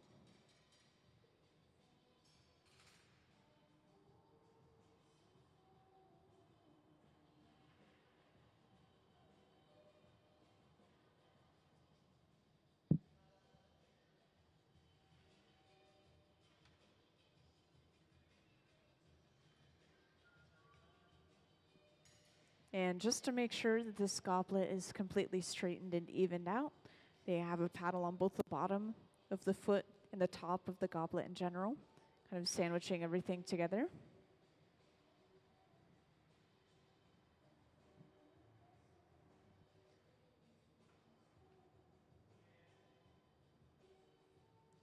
And now they just get ready to break this goblet off and put it away.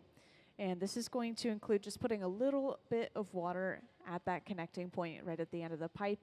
This is going to purposefully cause some cracking and breaking in the glass, just where they want it to break away.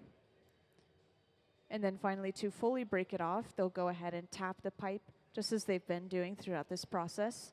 This is broken off onto a heated fork, then carried over to the annealer. The annealer is where it will slowly cool down, at least overnight, so it doesn't break from thermal shock. So we won't see that piece come out until tomorrow once it's cooled down. And at this point, yes, I believe it is lunchtime. So we will be gone for about an hour. So an hour from now, feel free to come back, and we'll be here till 5 p.m. And thank you for stopping by.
So for those who just joined, I just wanted to introduce you guys real quick to what we have going on.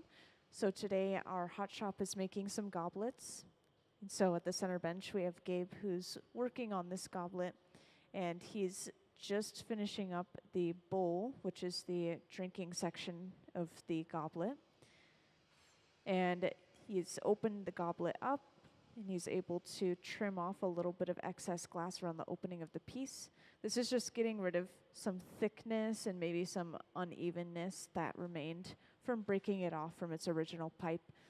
And that was something I missed highlighting earlier. They originally had this attached to a blowpipe, and now it's been transferred to a solid pipe. So they're not going to be blowing into this anymore. It's already as big as it's going to get, pretty much. Now they just have to open it to its full size from inside.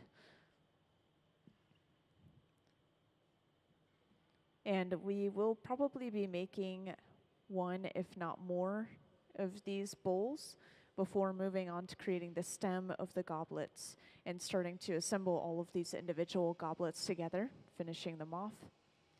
And just to give you guys a little bit of a visual reference to what I'm talking about, could I have the anatomy of a goblet diagram, please? Thank you. So up on the screen, I just wanted to point out this diagram real quick. Up at the top, we have the bowl. The avolio is just a connection point at the bottom of the bowl where we will attach the stem later on. And it's kind of hard to see it on this piece that we're working with currently, but we do have the avolio connected to the pipe right at this moment. Thank you. And if you guys ever have any questions, feel free to just get my attention or come on over and ask your question. And any questions fine about the artists that we have in here, about the glass about the glass process, about the building that we're inside of. Any question is fine.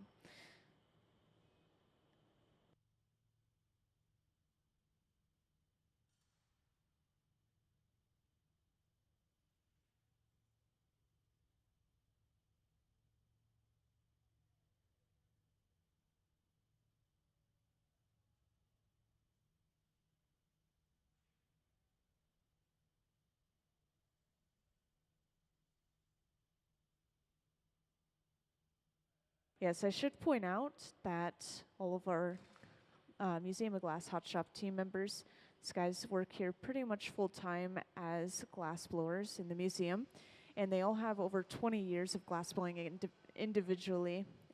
glass blowing experience individually, up to 30 years. One with the most experience is our hot shop manager, Ben, in the back. He has about 30 years of glass blowing experience.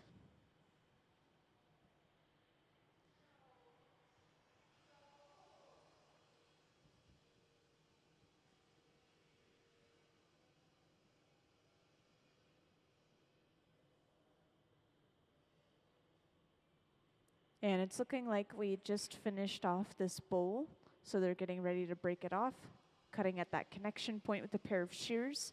And this will be knocked off onto a heated fork that Sophia has prepared. And once this is broken off, this is carried over to the garage, where it will stay nice and warm at around 1,000 degrees Fahrenheit, preventing it from breaking from thermal shock. And it's sounding like they will make one more, I just overheard. So they're going to be making one more of these bowls before moving on to creating the stems and creating the entire goblets all together. And since I did just talk about the glassblower's experience, today I've been highlighting some of Gabe's artwork that he's made previously, just to kind of show off what else he's capable of. So could I have some of Gabe's artwork up on the screen, please?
And welcome to those who just joined us in the hot shop.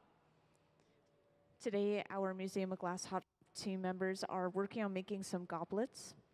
And these ones are a little bit different from the ones we were working on earlier. As you can see, we have a texture on the surface of the glass. And this was achieved by simply stuffing the glass bubble into a mold that we have on the floor by our furnace. And this is an optic mold. Basically just gives the glass ridges that are inside of the mold. Stuff the bubble in, and then you just have the ridges on the glass. And from there, they've blown this into a pretty elongated bubble. And right now they're trying to create something called the avolio, which is basically just a connection point between the drinking portion of our goblet and the stem of our goblet.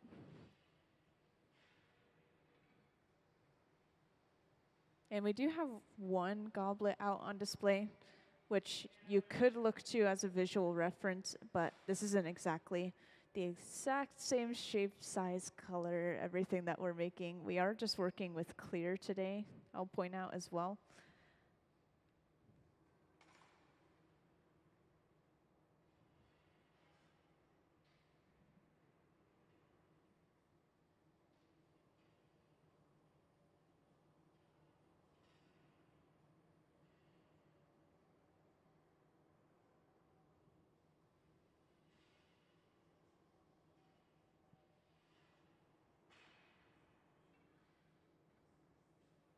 So to finish this avolio off, we're going to be sandwiching this section of it in between the jacks, these two metal blades, and a wooden paddle, completely flattening the bottom of this piece of glass into a disc shape. And once this is completely finished, up on the screen we'll have a pretty good view of this avolio finished, just as you saw there. We will then attach a punty to the bottom of this piece entirely. And this is going to allow us to break the piece away from its original pipe, the one that it's connected to right now.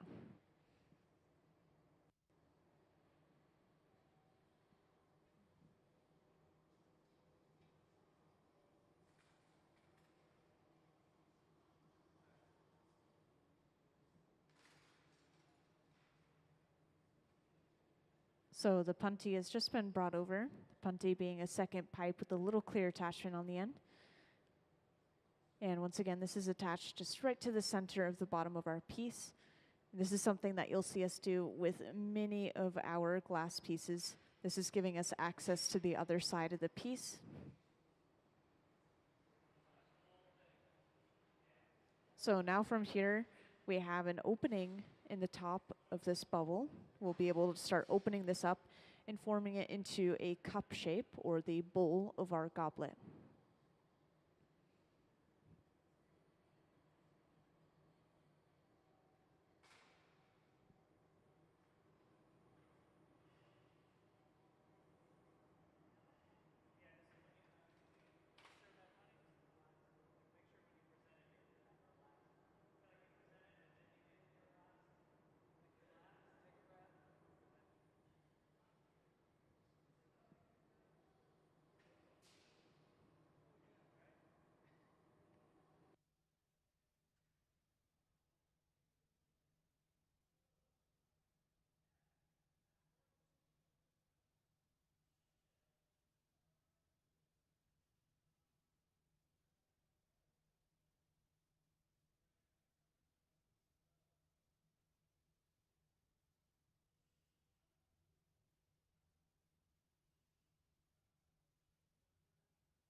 And now that the front of this piece is nice and hot, Gabe is going in with a pair of tweezers.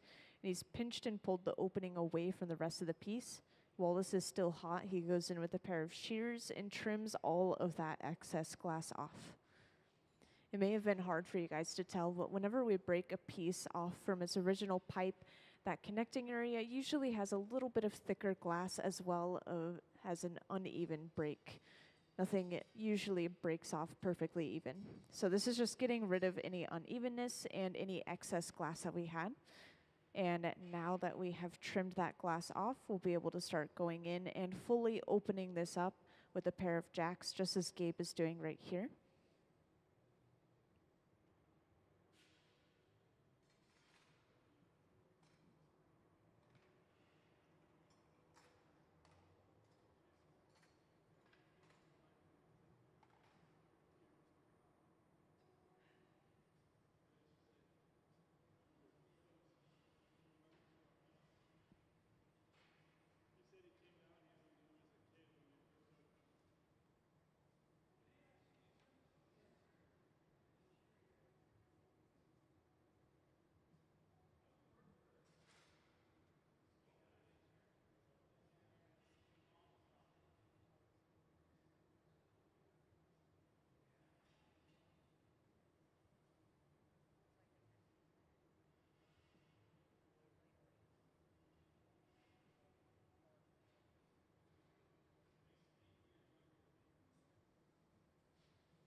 And it's looking like this is as far as we're going to open this bowl in particular. So getting ready to break this off, we are heating up the connecting area between the piece itself and the pipe. And once this is nice and warm, Gabe will go in and start to cut at this connecting area and just kind of weaken this connection.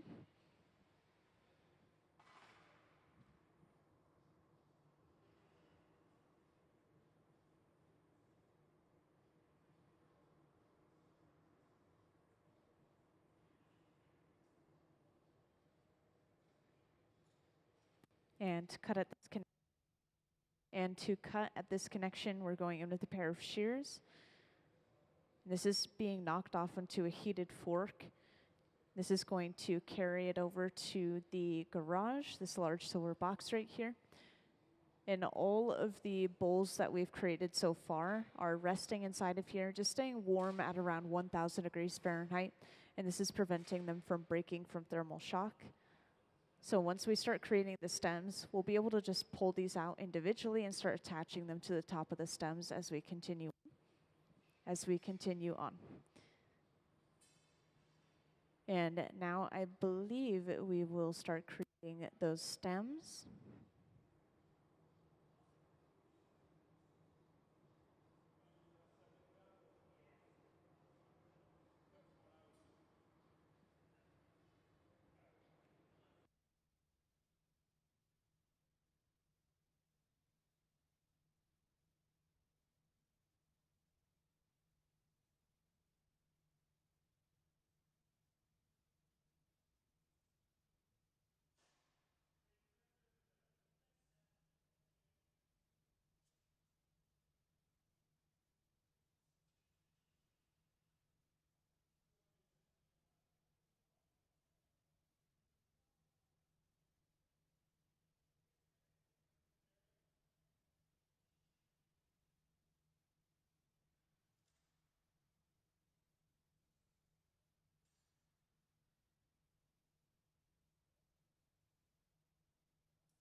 So to create the stem for this goblet, we're going into a mold on the floor, just like we did for the texture on the bowl portion of our goblet. And this has given us ridges on the outside of this glass. This is creating something called the optic ball. This is just one section of a possible stem that you can make. There are, of course, many different designs and stems that you can make for goblets. This one in particular is going to have this optic ball at the top of the stem. And then continuing down, we'll have other bits of clear that we'll be able to see later on.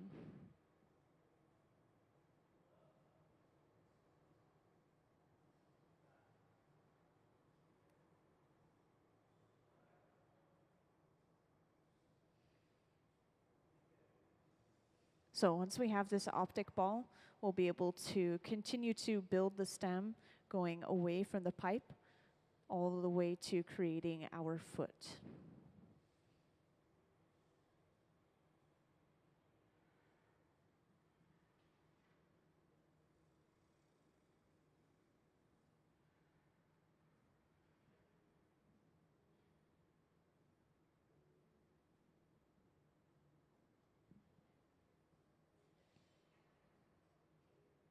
So another small bit of clear is brought over, and this is going to just be flattened down into a little disc shape. This is where we will place the longest part of our stem.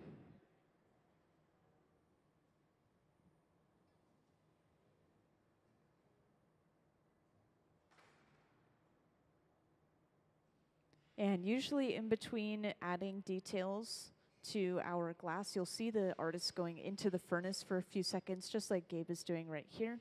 And he's not trying to make the glass malleable right now. He's just trying to keep it warm at around 1,000 degrees Fahrenheit, which is going to, once again, prevent thermal shock.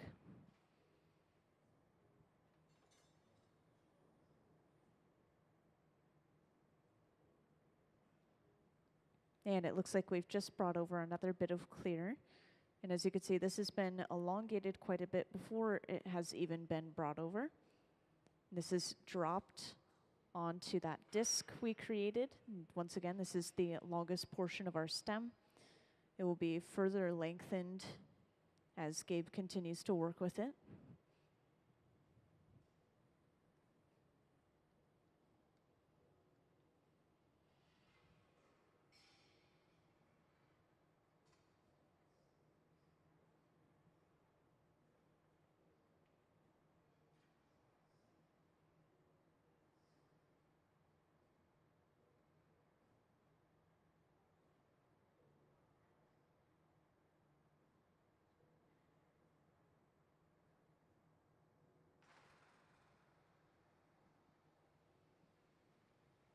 So after thinning out that connection area, Gabe is going in with the small handheld torch and just heating up the thicker section of this glass.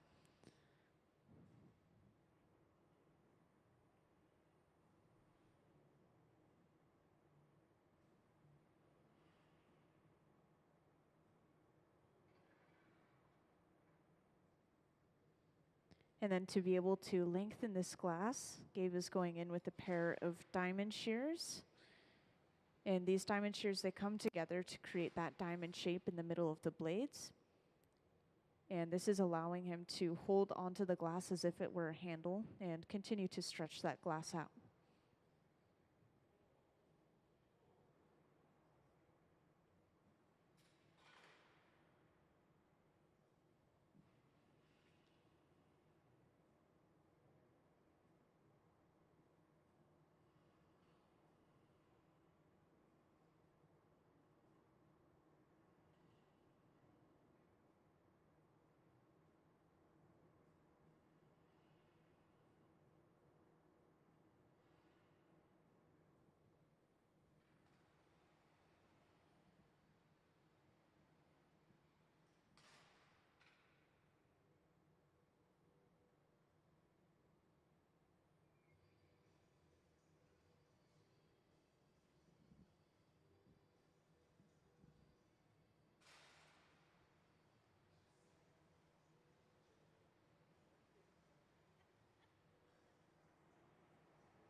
And another small bit of clear is brought over. And this is just turned into a small disc of clear glass, just like we had it at the bottom of our optic ball. Some of you may remember from earlier. And this small disc that we're creating at the bottom of our stem is where we're going to create the blown foot, or just the foot for our goblet.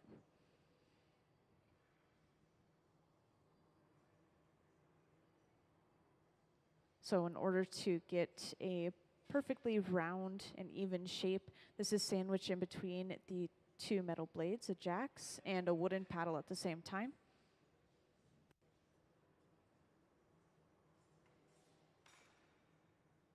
And to start the foot, this is actually going to be a second small glass bubble that Ben is starting up in the front. And this is going to be brought over and physically dropped onto that disc they created, just like they did with the longer portion of the stem earlier.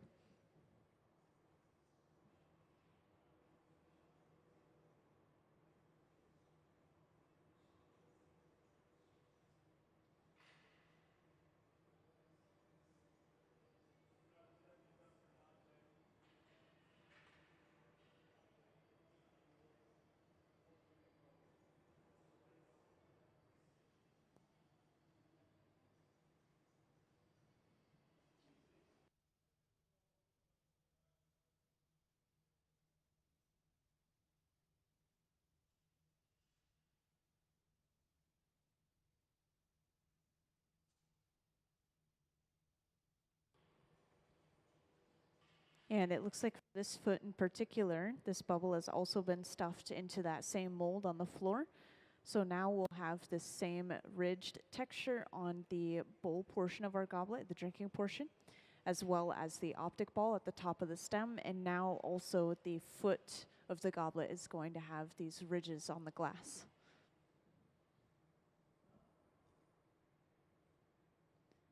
And if you need a visual example of these ridges, this final form over here, this water pitcher, is actually done with the same technique. This was stuffed into a mold to get these ridges.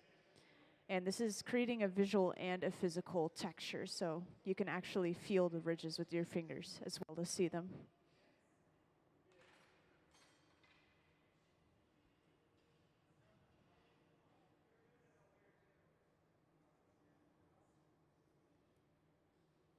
So next, this bubble is brought over, and as I mentioned earlier, just dropped right onto the bottom of that disc.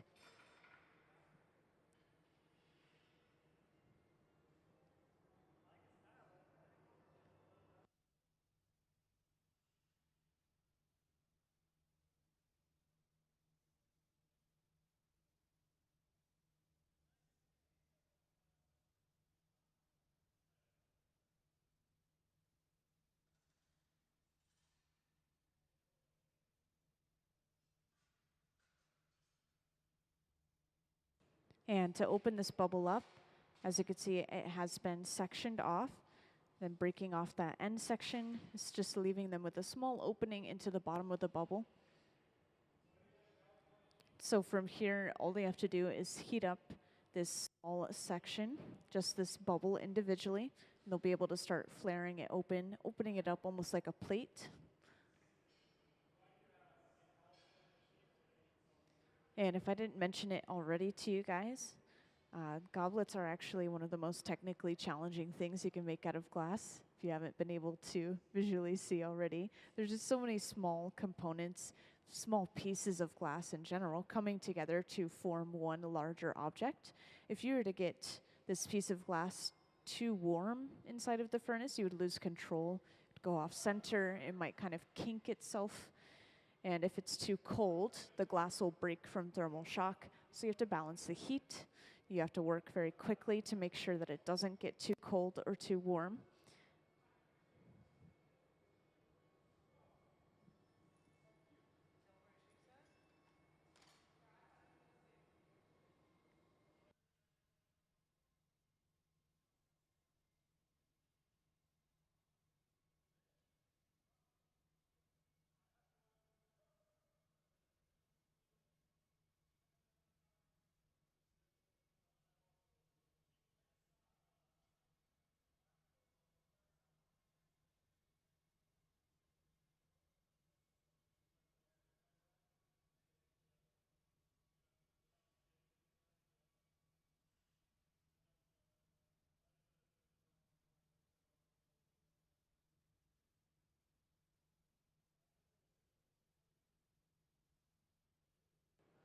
And just to make sure that this foot is completely flat, this is sandwiched in between the jacks and a wooden paddle on the bottom.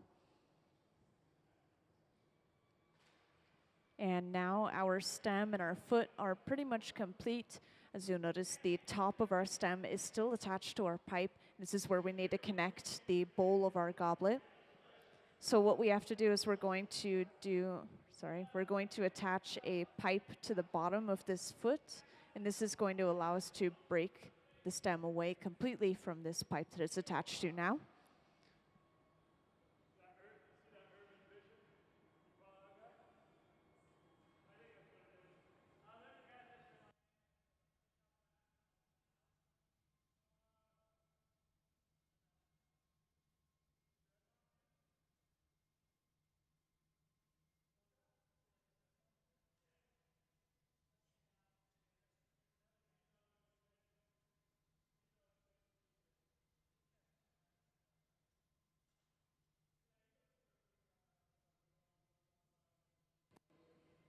So once again, the second pipe has been brought over, and this is attached right to the center of the bottom of our foot, allowing us to go ahead and break the stem away from its original pipe. So now we are getting pretty close to finishing this goblet. As you can see, they're also warming up and preparing the bowl of the goblet that's sitting inside of the garage, this large silver box.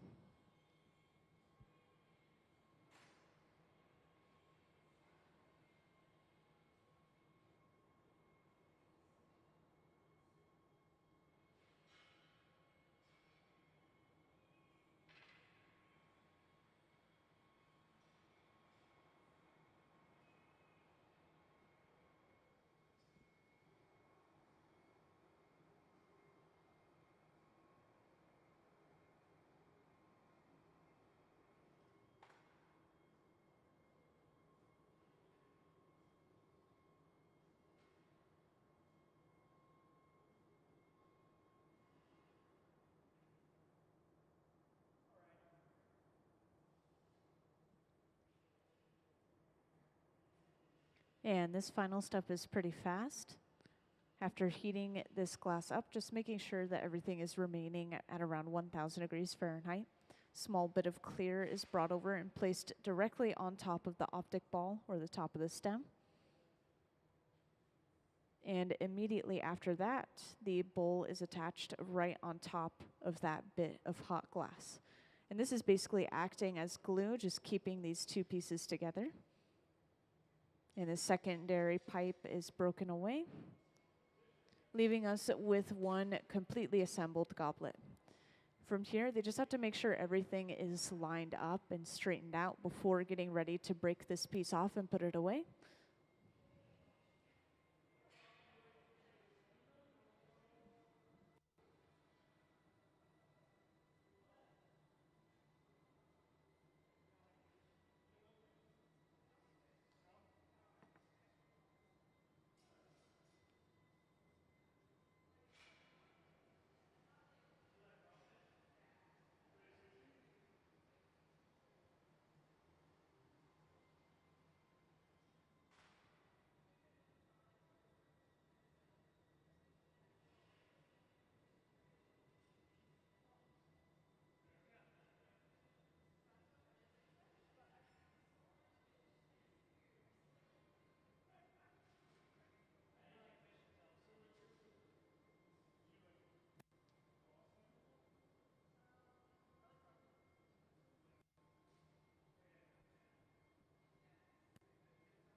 So once again, just straightening everything out with a wooden paddle.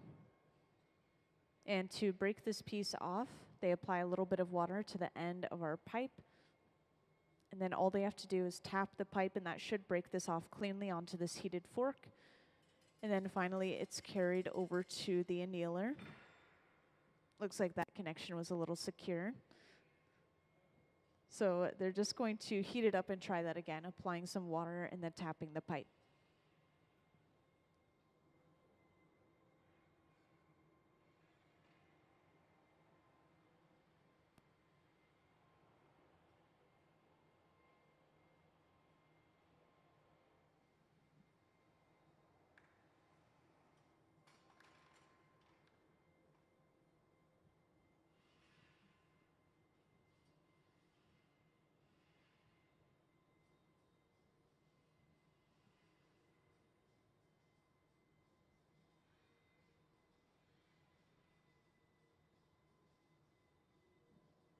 And as you can see, because this glass is so thin, whenever we're going into the furnace, just to make sure it's not getting too cold, it is heating up the entire piece overall, making it move around a little bit. So just after a quick readjustment, they are going to try to break it off again. And that was a successful break. Let's give them a little round of applause, please. Thank you. All right, so that was the first goblet made after our lunch break.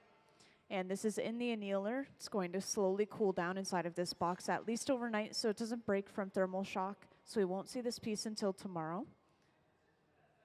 And because we haven't been working with any color today, I do want to play a video talking about how we get color in some of our glass. So could I have the color overlay video, please?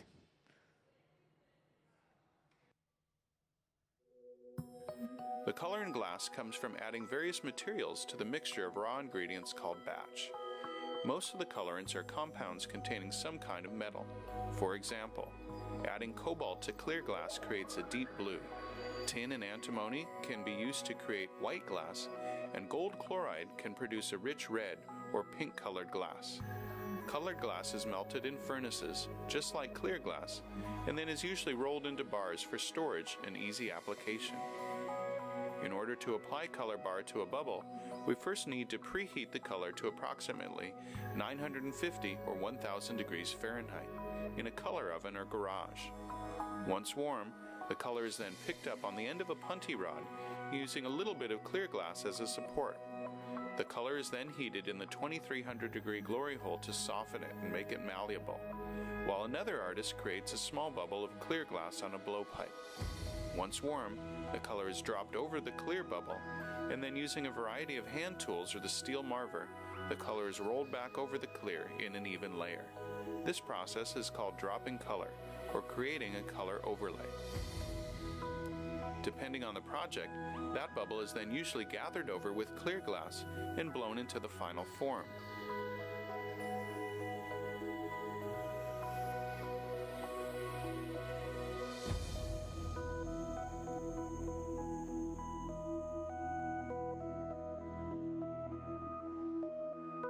The finished product may appear to be all made from colored glass, but when viewed in cross-section, we can see that there is only a thin layer of color sandwiched between many layers of clear glass.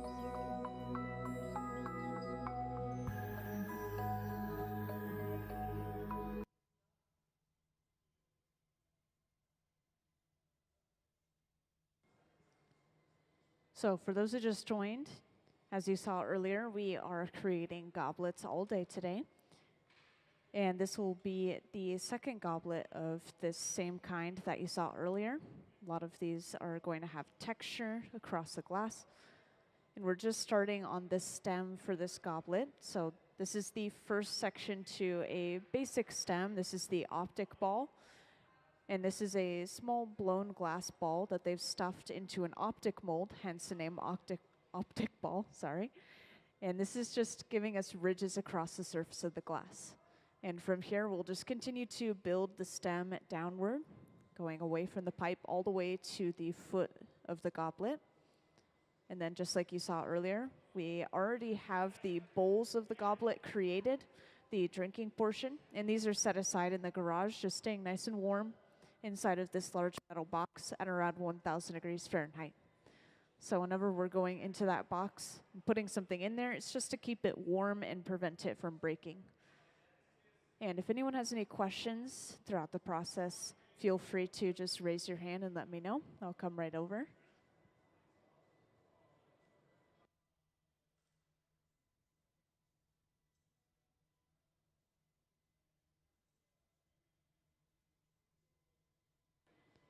And this is the second section to our stem. This is the longest section.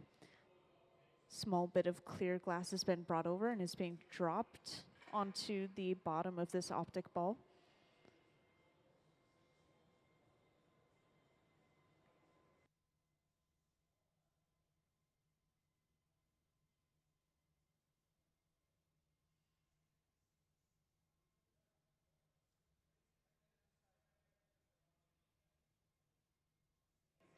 So usually when you come into the hot shop, or maybe half the time when you come into the hot shop at least, there will be something special happening, such as a visiting artist coming in and making their own artwork, or maybe somebody has rented a bench and they're making their own artwork.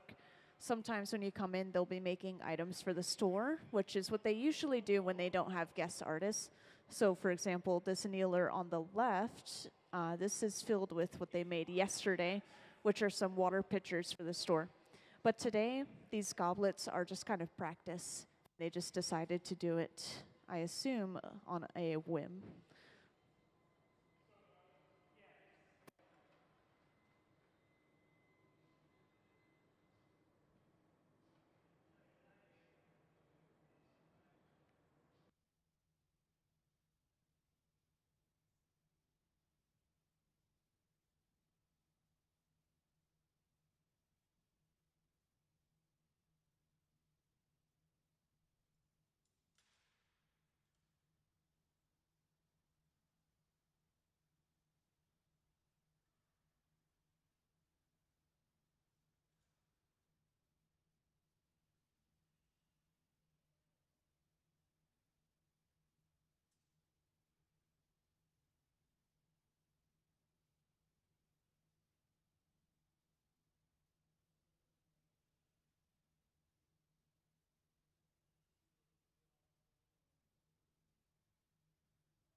And just to make sure that the stem is completely straight and smooth, Gabe is going in with a pair of jacks, these two metal blades, and holding it on the side of the stem. And this is something that we do when we are creating blown pieces as well. If we want the side of a piece to be straight and not round, then we will usually flatten the side of the piece out by holding the jacks on the side.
And one more bit of clear has been attached to the bottom of our stem.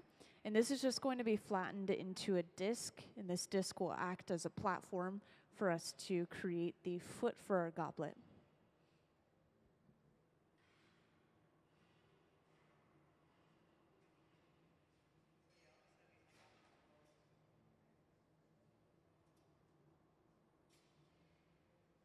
And to create this perfectly round disc, this is being sandwiched once again between the jacks and a wooden paddle.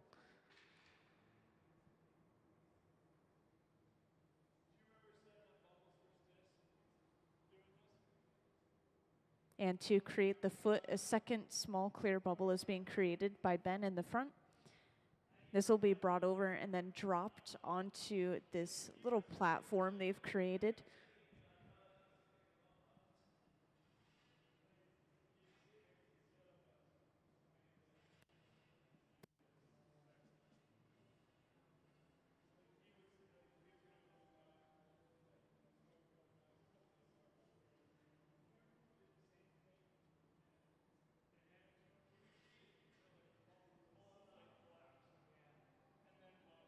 Yeah, it looks like, just like our last piece, we are also applying a little texture to the surface of this bubble in the form of ridges using an optic mold on the floor. So we've just stuffed that bubble into the optic mold, and you can see the texture of the glass up on the screen. And this is going to be blown out into a relatively simple bubble, heated up, and then dropped onto that platform.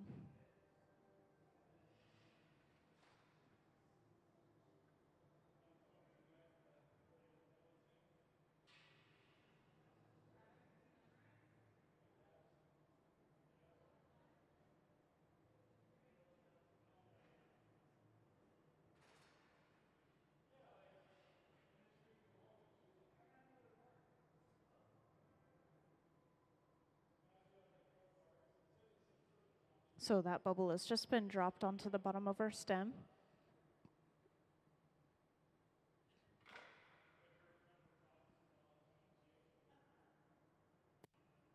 And after cutting that bubble off, we now just have a completely closed off bubble on the bottom of our stem. So our next step is going to be opening this up. And the way that Gabe is doing this is by going in with a pair of jacks, these two metal blades again. And he's cinching down, kind of sectioning off the bubble. You can see a good view of it up on the screen now. And when he's done this, he's still allowing air to go through these two sections of the bubble. So when they break this end section off, this just leaves them with an opening into the bottom of our bubble.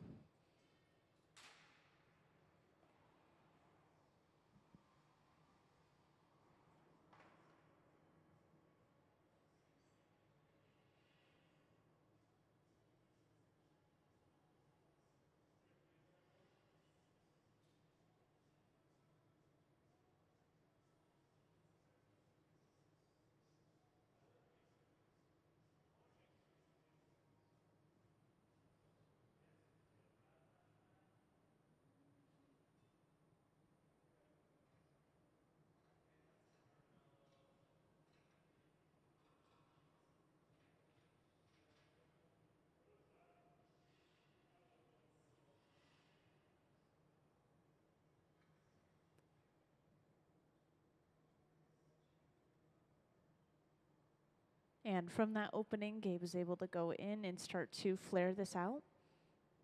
And this is going to be flared pretty much all the way open, just as you would a plate.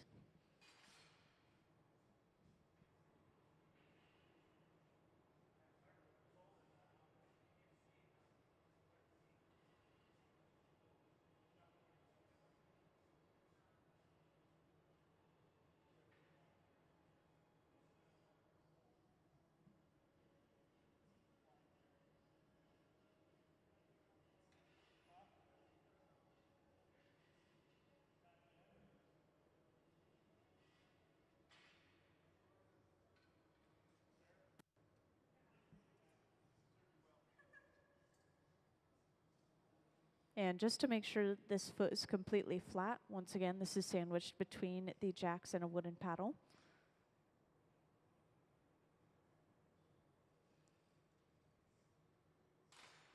And these ridges give the surface of the glass so much texture that you can actually hear the ridges kind of scraping against the metal tool as they are continuing to shape the glass.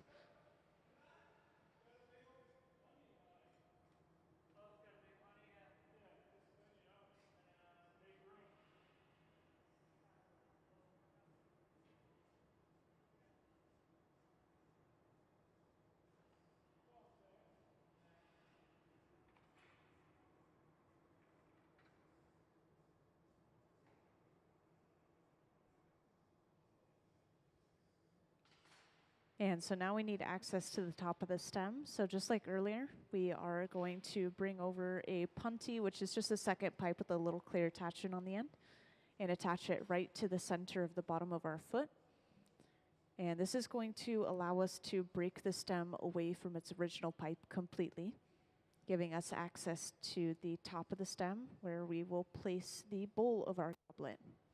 And the bowl, once again, is sitting inside of the garage, this large silver box, and it's being heated up lightly right now inside of the garage.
And this next step is pretty fast. They'll bring over a small bit of clear, and this is attached right to the top of our stem.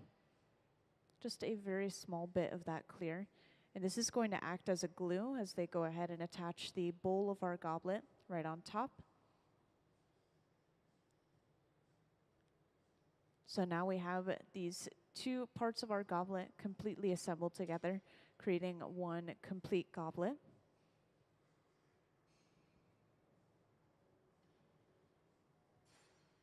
So this is pretty much done. We just have to make sure everything is straightened and evened out before getting ready to put this away.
And for those who just joined in, if you didn't know already, our Hot Shop team is working on making some goblets today. And we are just working on the bowl portion of the goblet right now, which is the drinking portion. And we've also created this little attachment point at the bottom of the bowl, which is what they were just doing with these little bits of clear that they were bringing over. And this is just creating the ovulio, which is, once again, just this little connecting point between the stem and the bowl of the goblet. And this is a really good example of what one looks like just kind of by itself. It's kind of a hard shape to describe.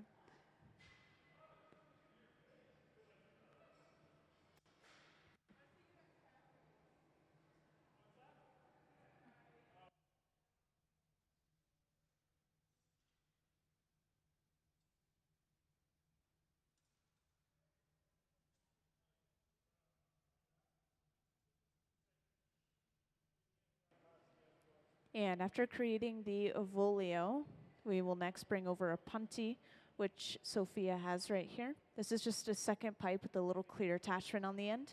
And this is attached right to the bottom of our piece, allowing us to break the piece away from its original pipe. So this is something we do for pretty much all of our pieces. We always have to flip the orientation so that we can work on both sides of the piece at some point.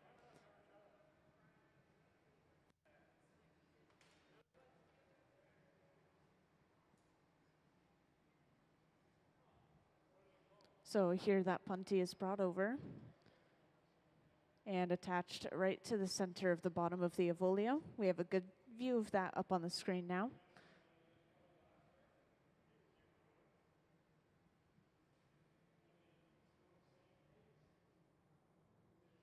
And then we simply go ahead and break the piece away from its original pipe. And as you saw, when we break that piece away, that break isn't always exactly clean. And so next they'll go ahead and start heating up just the opening of the piece, and they will trim off some excess glass, leaving them with the perfect opening.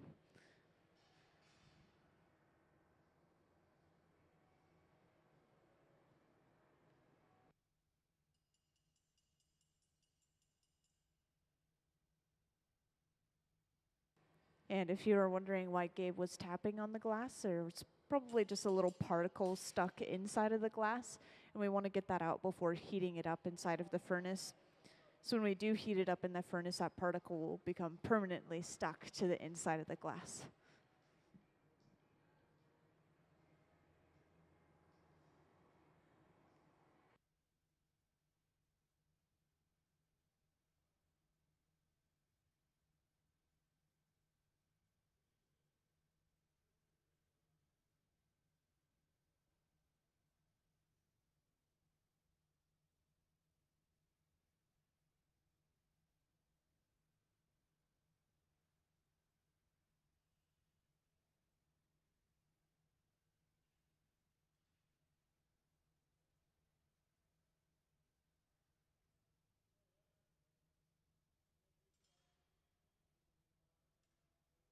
So after lightly opening this up, Gabe goes ahead and just trims all of this glass off using a pair of shears. And now that that excess glass has been removed, we should be able to go in and just fully open this up to however large they want it. And these goblets are sort of practice today, so each of these is just coming fresh out of their brains, and they're able to create whatever shapes and patterns they want.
And after heating up the connection between the pipe and the piece, Gabe is going in with a pair of shears and just trimming at that connection. And this is weakening it enough that he's able to simply tap it off onto this heated fork. And then this is carried over to the garage, the large silver box on the hot shop floor. And this is going to keep it warm at around 1,000 degrees Fahrenheit, preventing it from breaking while we create the stem. And I don't know if you guys knew this, but we usually will create a handful of these bowls or cups before we go on to making the stem. So most likely you'll see them make at least about 2 more of those bowls, and then they can start making those stems.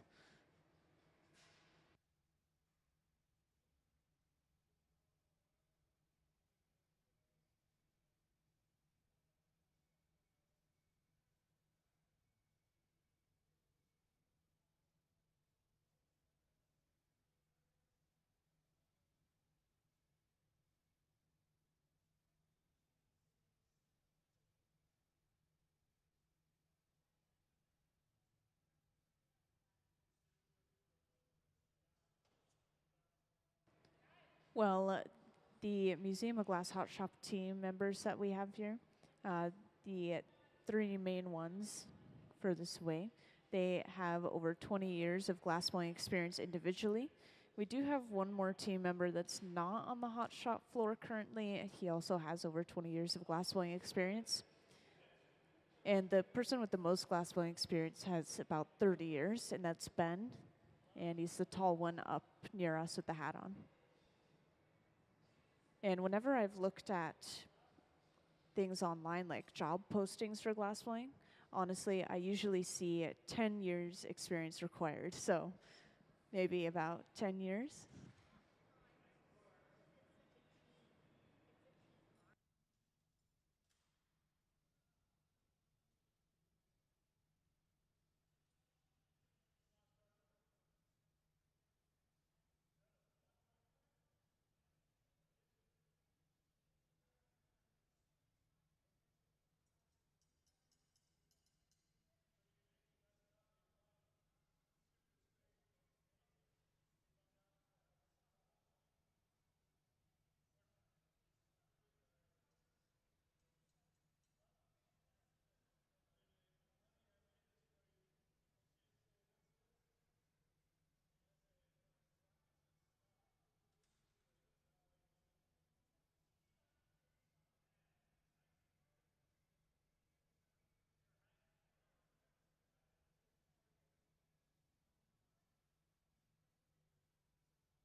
So for those who just joined, today we have been working on some goblets, and these are all coming in a few different varieties of shapes and sizes and patterns.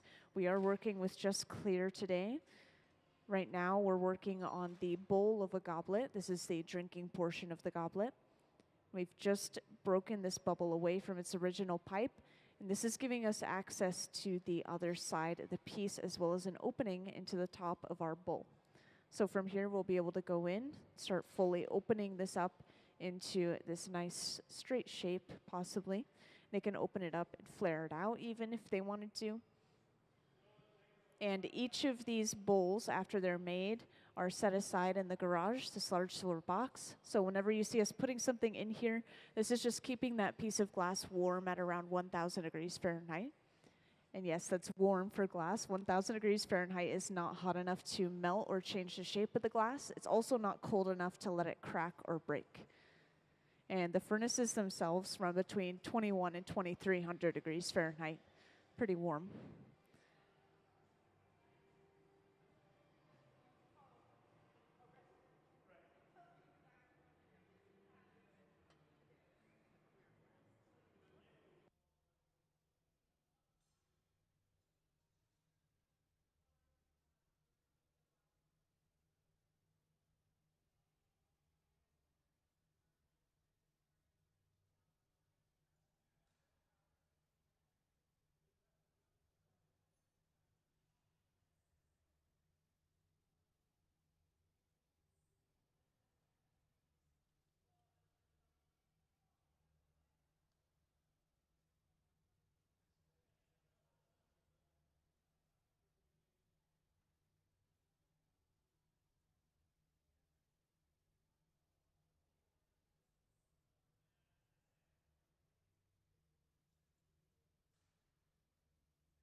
So after flaring this open as far as we want it, we are now just heating up the end of our pipe right where the piece is connected to the pipe. And this is going to allow us to really cut at that connection point, weaken it enough to break it off.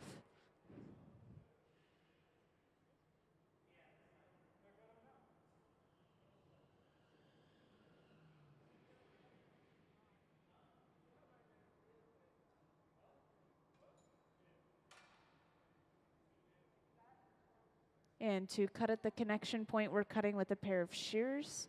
And this is broken off onto a heated fork. And once again, just as I mentioned earlier, after this is broken off, this is carried to the garage, this large silver box, where it will stay nice and warm at around 1,000 degrees Fahrenheit.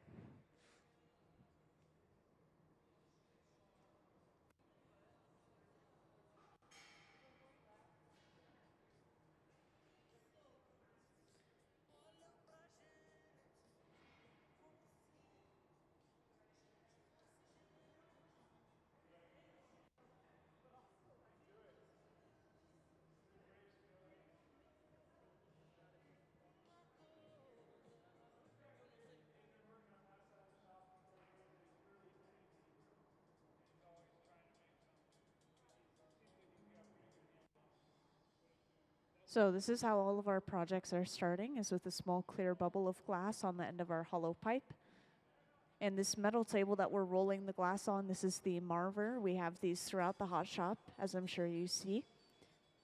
And this is cooling the glass down wherever it touches the glass, as well as just shaping the bubble in general.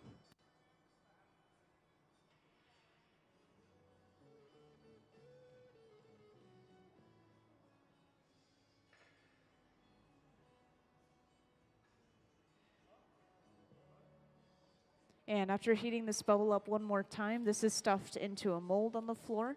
And this is going to give us the ridges that we have on the surface of the glass, all the way from our pipe to the end of the bubble. And these same ridges you could see in these larger pieces of glass as well. These are a really good visual example. Of course, these were using a larger mold, but it's pretty much that same idea. This is a physical and visual texture, so you can actually feel the ridges on the surface of the glass.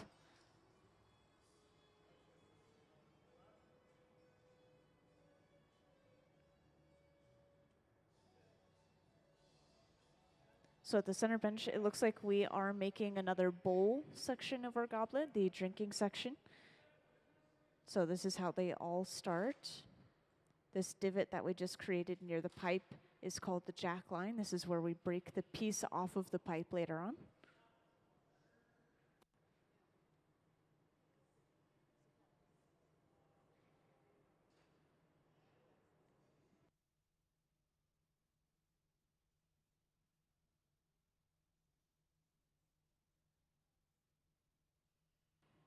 And after heating that glass up one more time, as you saw, Gabe was actually spinning the pipe.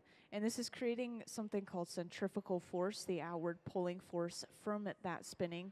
And this has stretched the glass bubble out into a much longer and thinner shape. And oftentimes to get this longer, thinner shape, you'll see us doing something like that, or even just hanging the glass down using gravity as another one of our tools.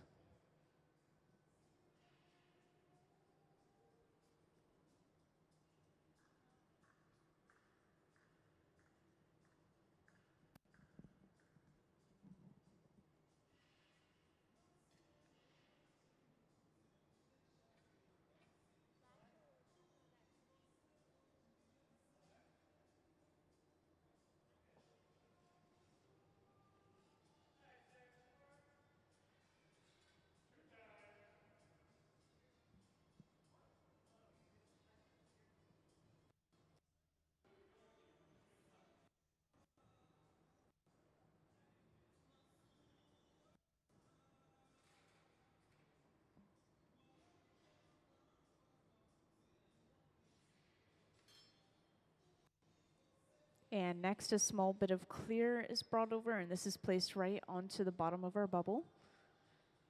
And this is going to create something called the avolio. This is just a connection point between the bowl and the stem of our goblet.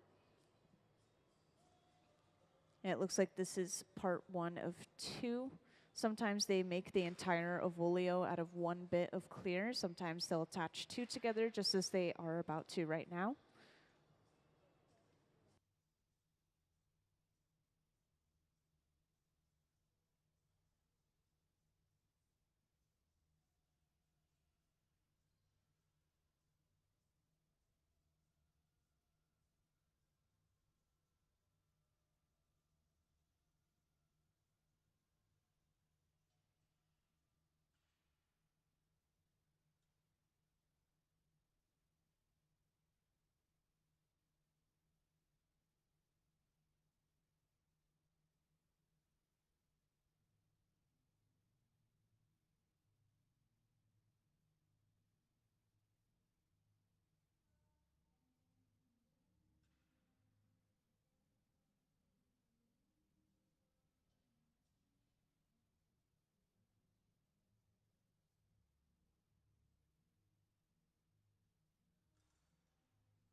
And now that we have created the avolio, We will go ahead and prepare a punty, which is basically just a second pipe with a little clear attachment on the end.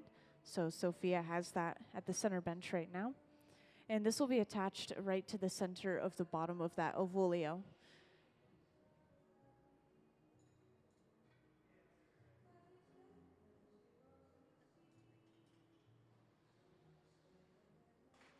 And attaching a second pipe to the piece is going to allow us to break the piece away from its original pipe completely. So once this punty is centered to the bottom of the ovolio, all they have to do is break the piece away from its original pipe using a little bit of pressure and tapping the pipe.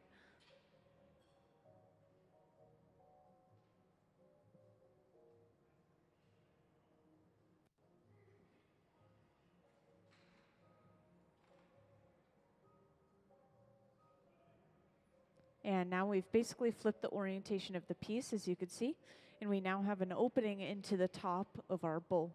So we'll be able to start going in and opening this up.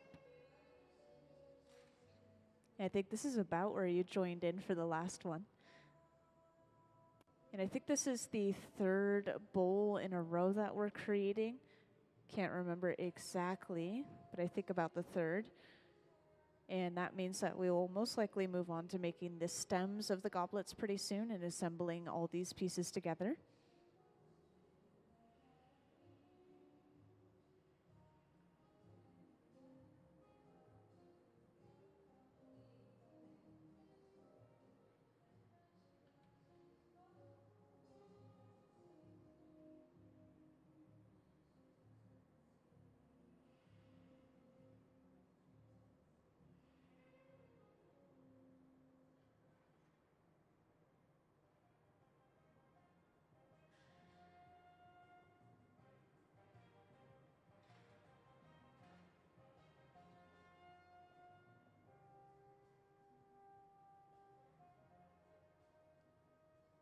And right here, we've just trimmed some excess glass off.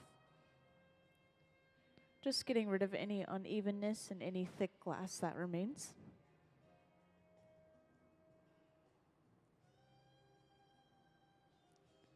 And next, as you saw earlier, they will just heat up the front half of this piece and slowly open it up into its full size. And I don't think you guys have seen some of Gabe's artwork yet, so could I actually have Gabe's slideshow up on the screen, please?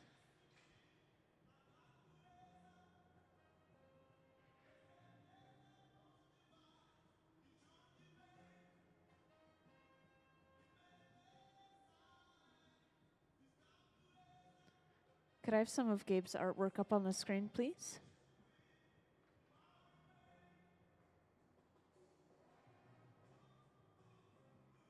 Thank you. So up on the screen, we have a slideshow going of some of Gabe's artwork once again. So one sitting at the center bench, currently working as the gaffer. The gaffer is just a person who sits at the bench, kind of like the glassblowing team leader.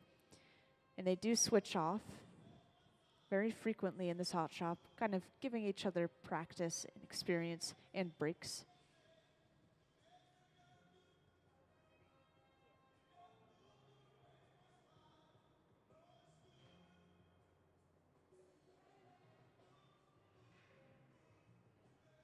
So yes, this slideshow is to show off some other items of work that Gabe is capable of making. And today he is just kind of practicing making these clear glass goblets.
And we have finished that bowl, so this is going into the garage as well, staying nice and warm.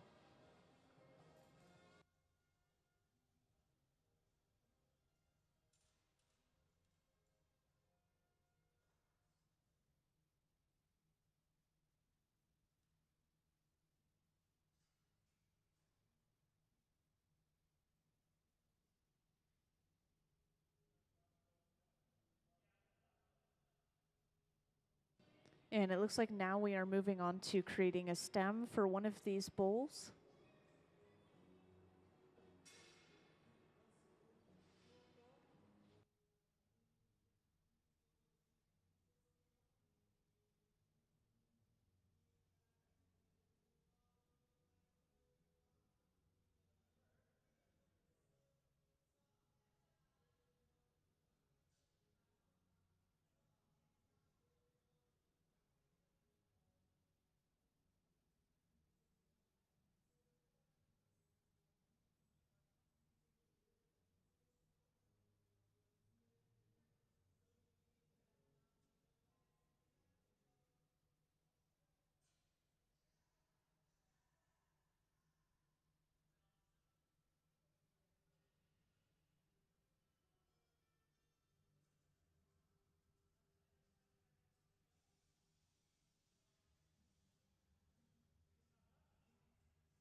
Well, welcome into the hot shop.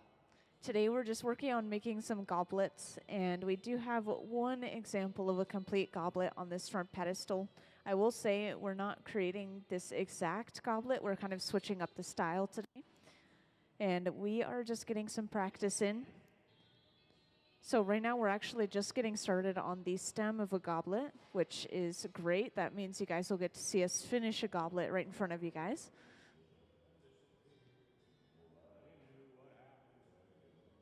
And just to give you a little overview of the hot shop, since you probably haven't been in one before, I want to point out our glass furnaces are the large tanks of the closed doors specifically. We've been gathering out of this left one today. And these stay at a very steady 2,100 degrees Fahrenheit. So at that temperature, the glass is completely molten to a honey texture, kind of like this bit of glass here. And then our open face furnaces, we only have one on today, but these run between 21 and 2,300 degrees Fahrenheit, so just a little bit warmer.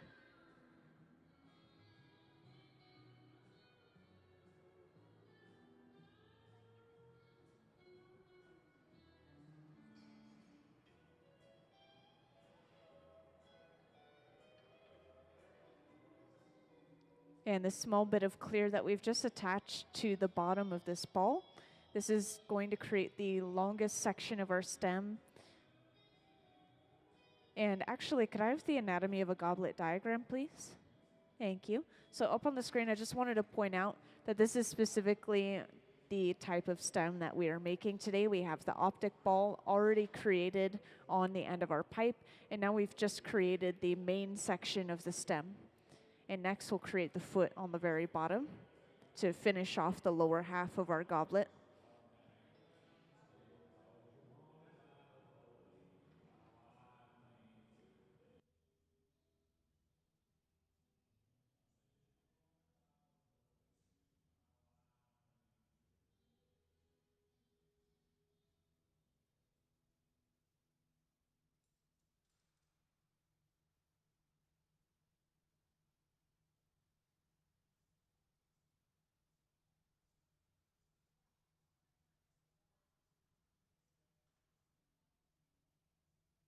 So today specifically, Gabe is our gaffer, the man who's been working at the center bench here. And the gaffer is just the person who sits down and is kind of like the glassblowing team leader. And they will frequently kind of switch off between each other and give each other chances to take on different roles and just kind of give each other breaks as well, I'm sure. But yeah, today Gabe is our gaffer all day today. So he's been making all of these goblets.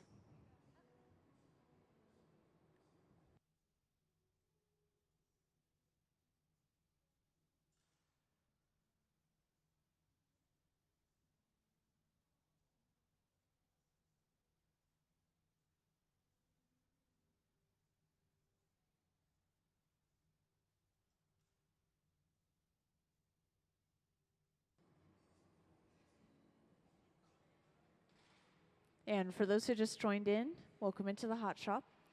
And today our hot shop team is working on making some goblets.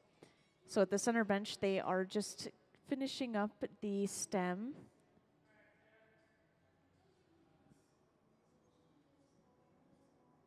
And to finish off the stem, they're just going to bring over one more small bit of clear. And this is going to be flattened out into a disc shape on the very bottom of what we already have.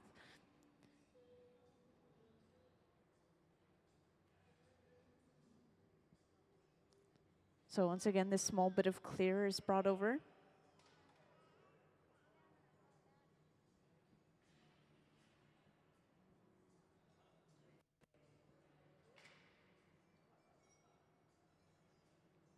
And welcome to everyone else who just joined us. I just want to give a quick little recap. Our hot shop team is working on making some goblets today. And I do have one single example of a goblet, but this isn't exactly what we're working on today. It's just a goblet in general. But today we are working on making a variety of goblets. And so once again, we are getting started and finishing off the stem at the center bench. And that means that you guys will get to see us complete a goblet while you guys are here. So they've just created a small disc at the bottom of the stem. And next they will prepare a second small clear bubble, which Ben is working on up in the front right here. And this is eventually going to be brought over and then dropped directly onto the bottom of that platform they just created, or disc.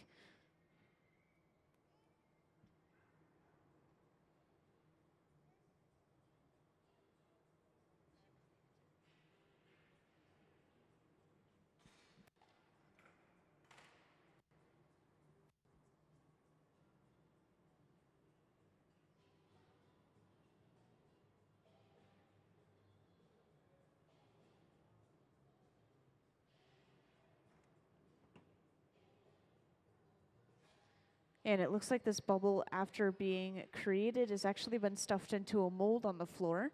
And this is how we're getting all of the texture on the surface of our glass. This is an optic mold. It just has ridges going all the way from the top to the bottom inside of it.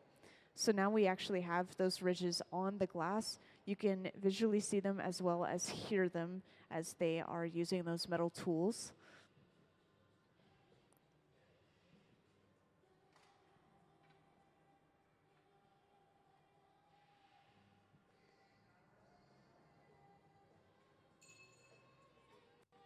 And just to give you guys a comparison, this was also stuffed into a mold to get these ridges on the surface of the glass. So this is a really good comparison just to kind of see a final product with those ridges. And after heating this bubble up one more time, this is dropped onto the bottom of our stem and then cut off. And this is creating a blown foot for our goblet. But right now we just have a sealed off bubble. So next they need to open it up to actually be able to start flaring it out into a plate-like shape. And to open it up, Gabe is going in with a pair of jacks, these two metal blades, and creating a divot in the center of this bubble.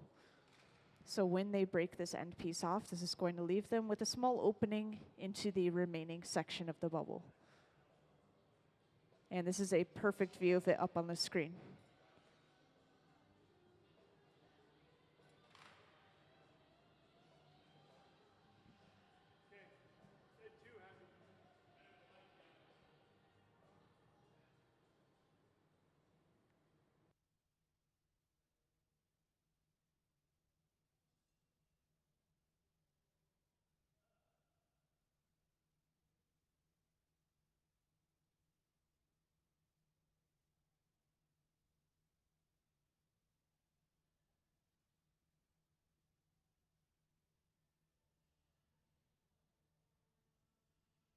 Yes, so we're not using any color today, but to get color in glass in general, you mix in different metals and minerals mixed into the glass. And so just to give an example, I'm sure a lot of you have heard of cobalt blue glass. So literally taking cobalt, mixing it into glass to get that rich blue color. And I make it sound simple, but it's really not as simple as that. We don't mix it ourselves in the hot shop.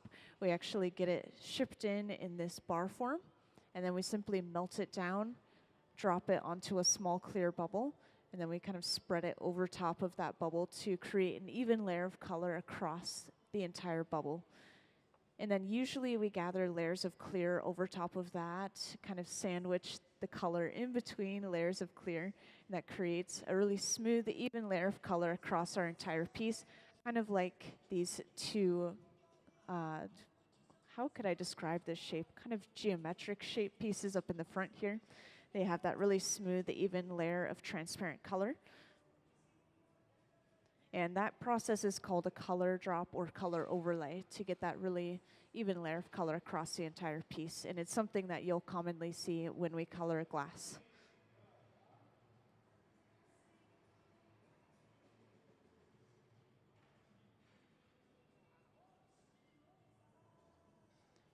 We have successfully flared this foot open into that plate-like shape that we're going for. And so our next step is going to be attaching a second pipe to the center of the bottom of this foot. And this connection is going to allow us to break this entire stem off of the pipe that it's connected to right now.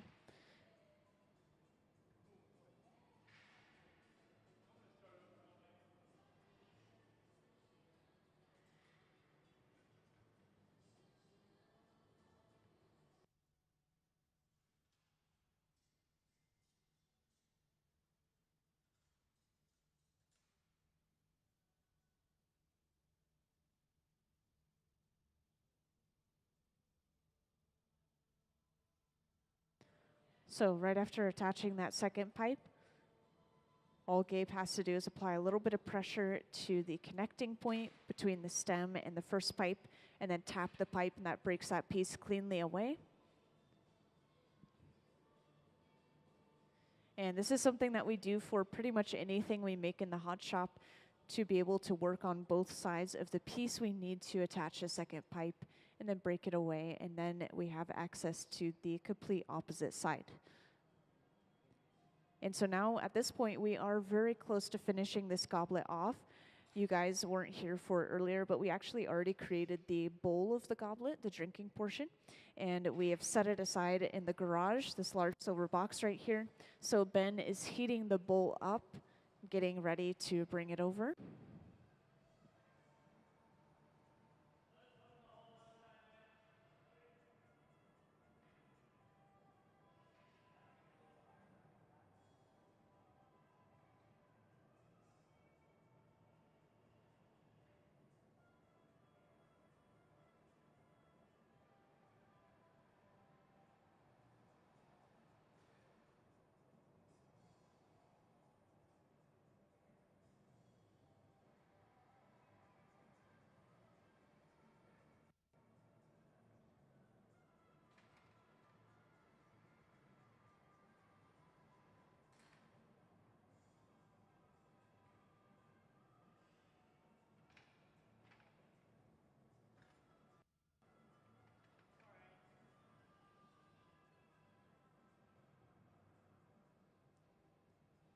And so this final step of attaching the bowl is a pretty quick process.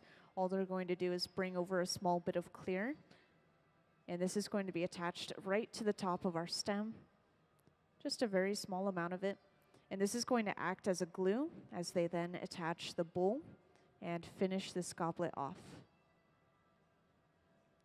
So once this is securely connected, they'll go ahead and break away this connecting pipe that they used to bring it over. And we now have one complete goblet. Now from here, they do have to make some small adjustments, making sure everything is straightened and evened out before getting ready to break this off and completely put it away to cool down.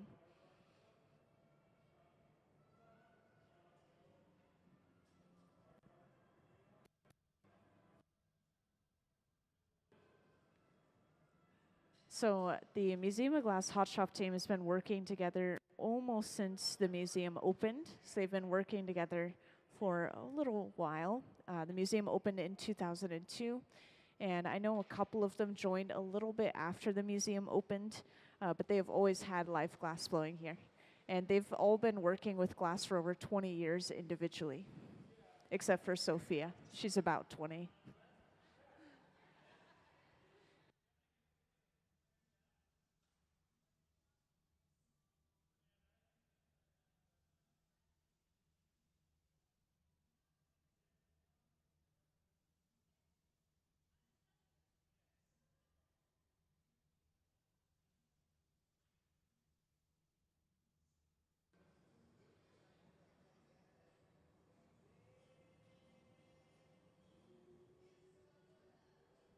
And to adjust this glass and straighten everything out, we will frequently use these wooden paddles. The wooden tools in our hot shop are usually made out of fruit wood, such as cherry wood, just because it burns a little bit slower. And now it looks like we are fully breaking this off by applying a little bit of water to our connecting point and then going ahead and tapping the pipe.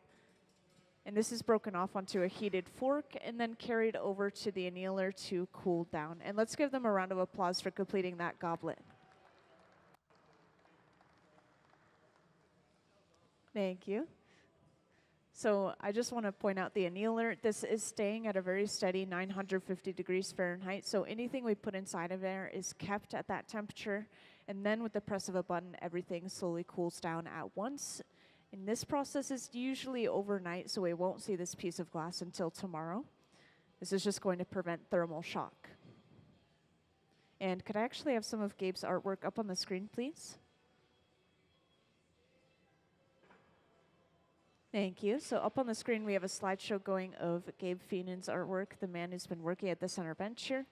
And I've just been trying to highlight his artwork today since he is the gaffer, kind of like the glass blowing team leader today.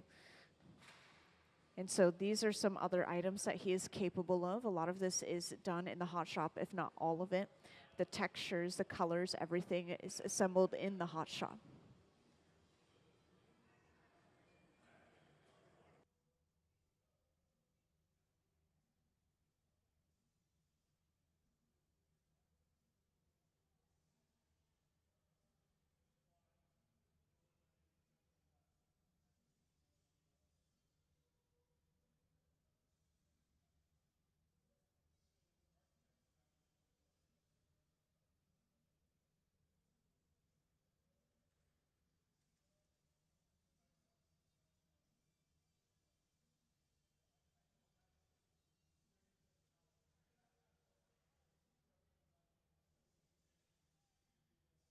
And so it looks like we are starting to work again at the center bench.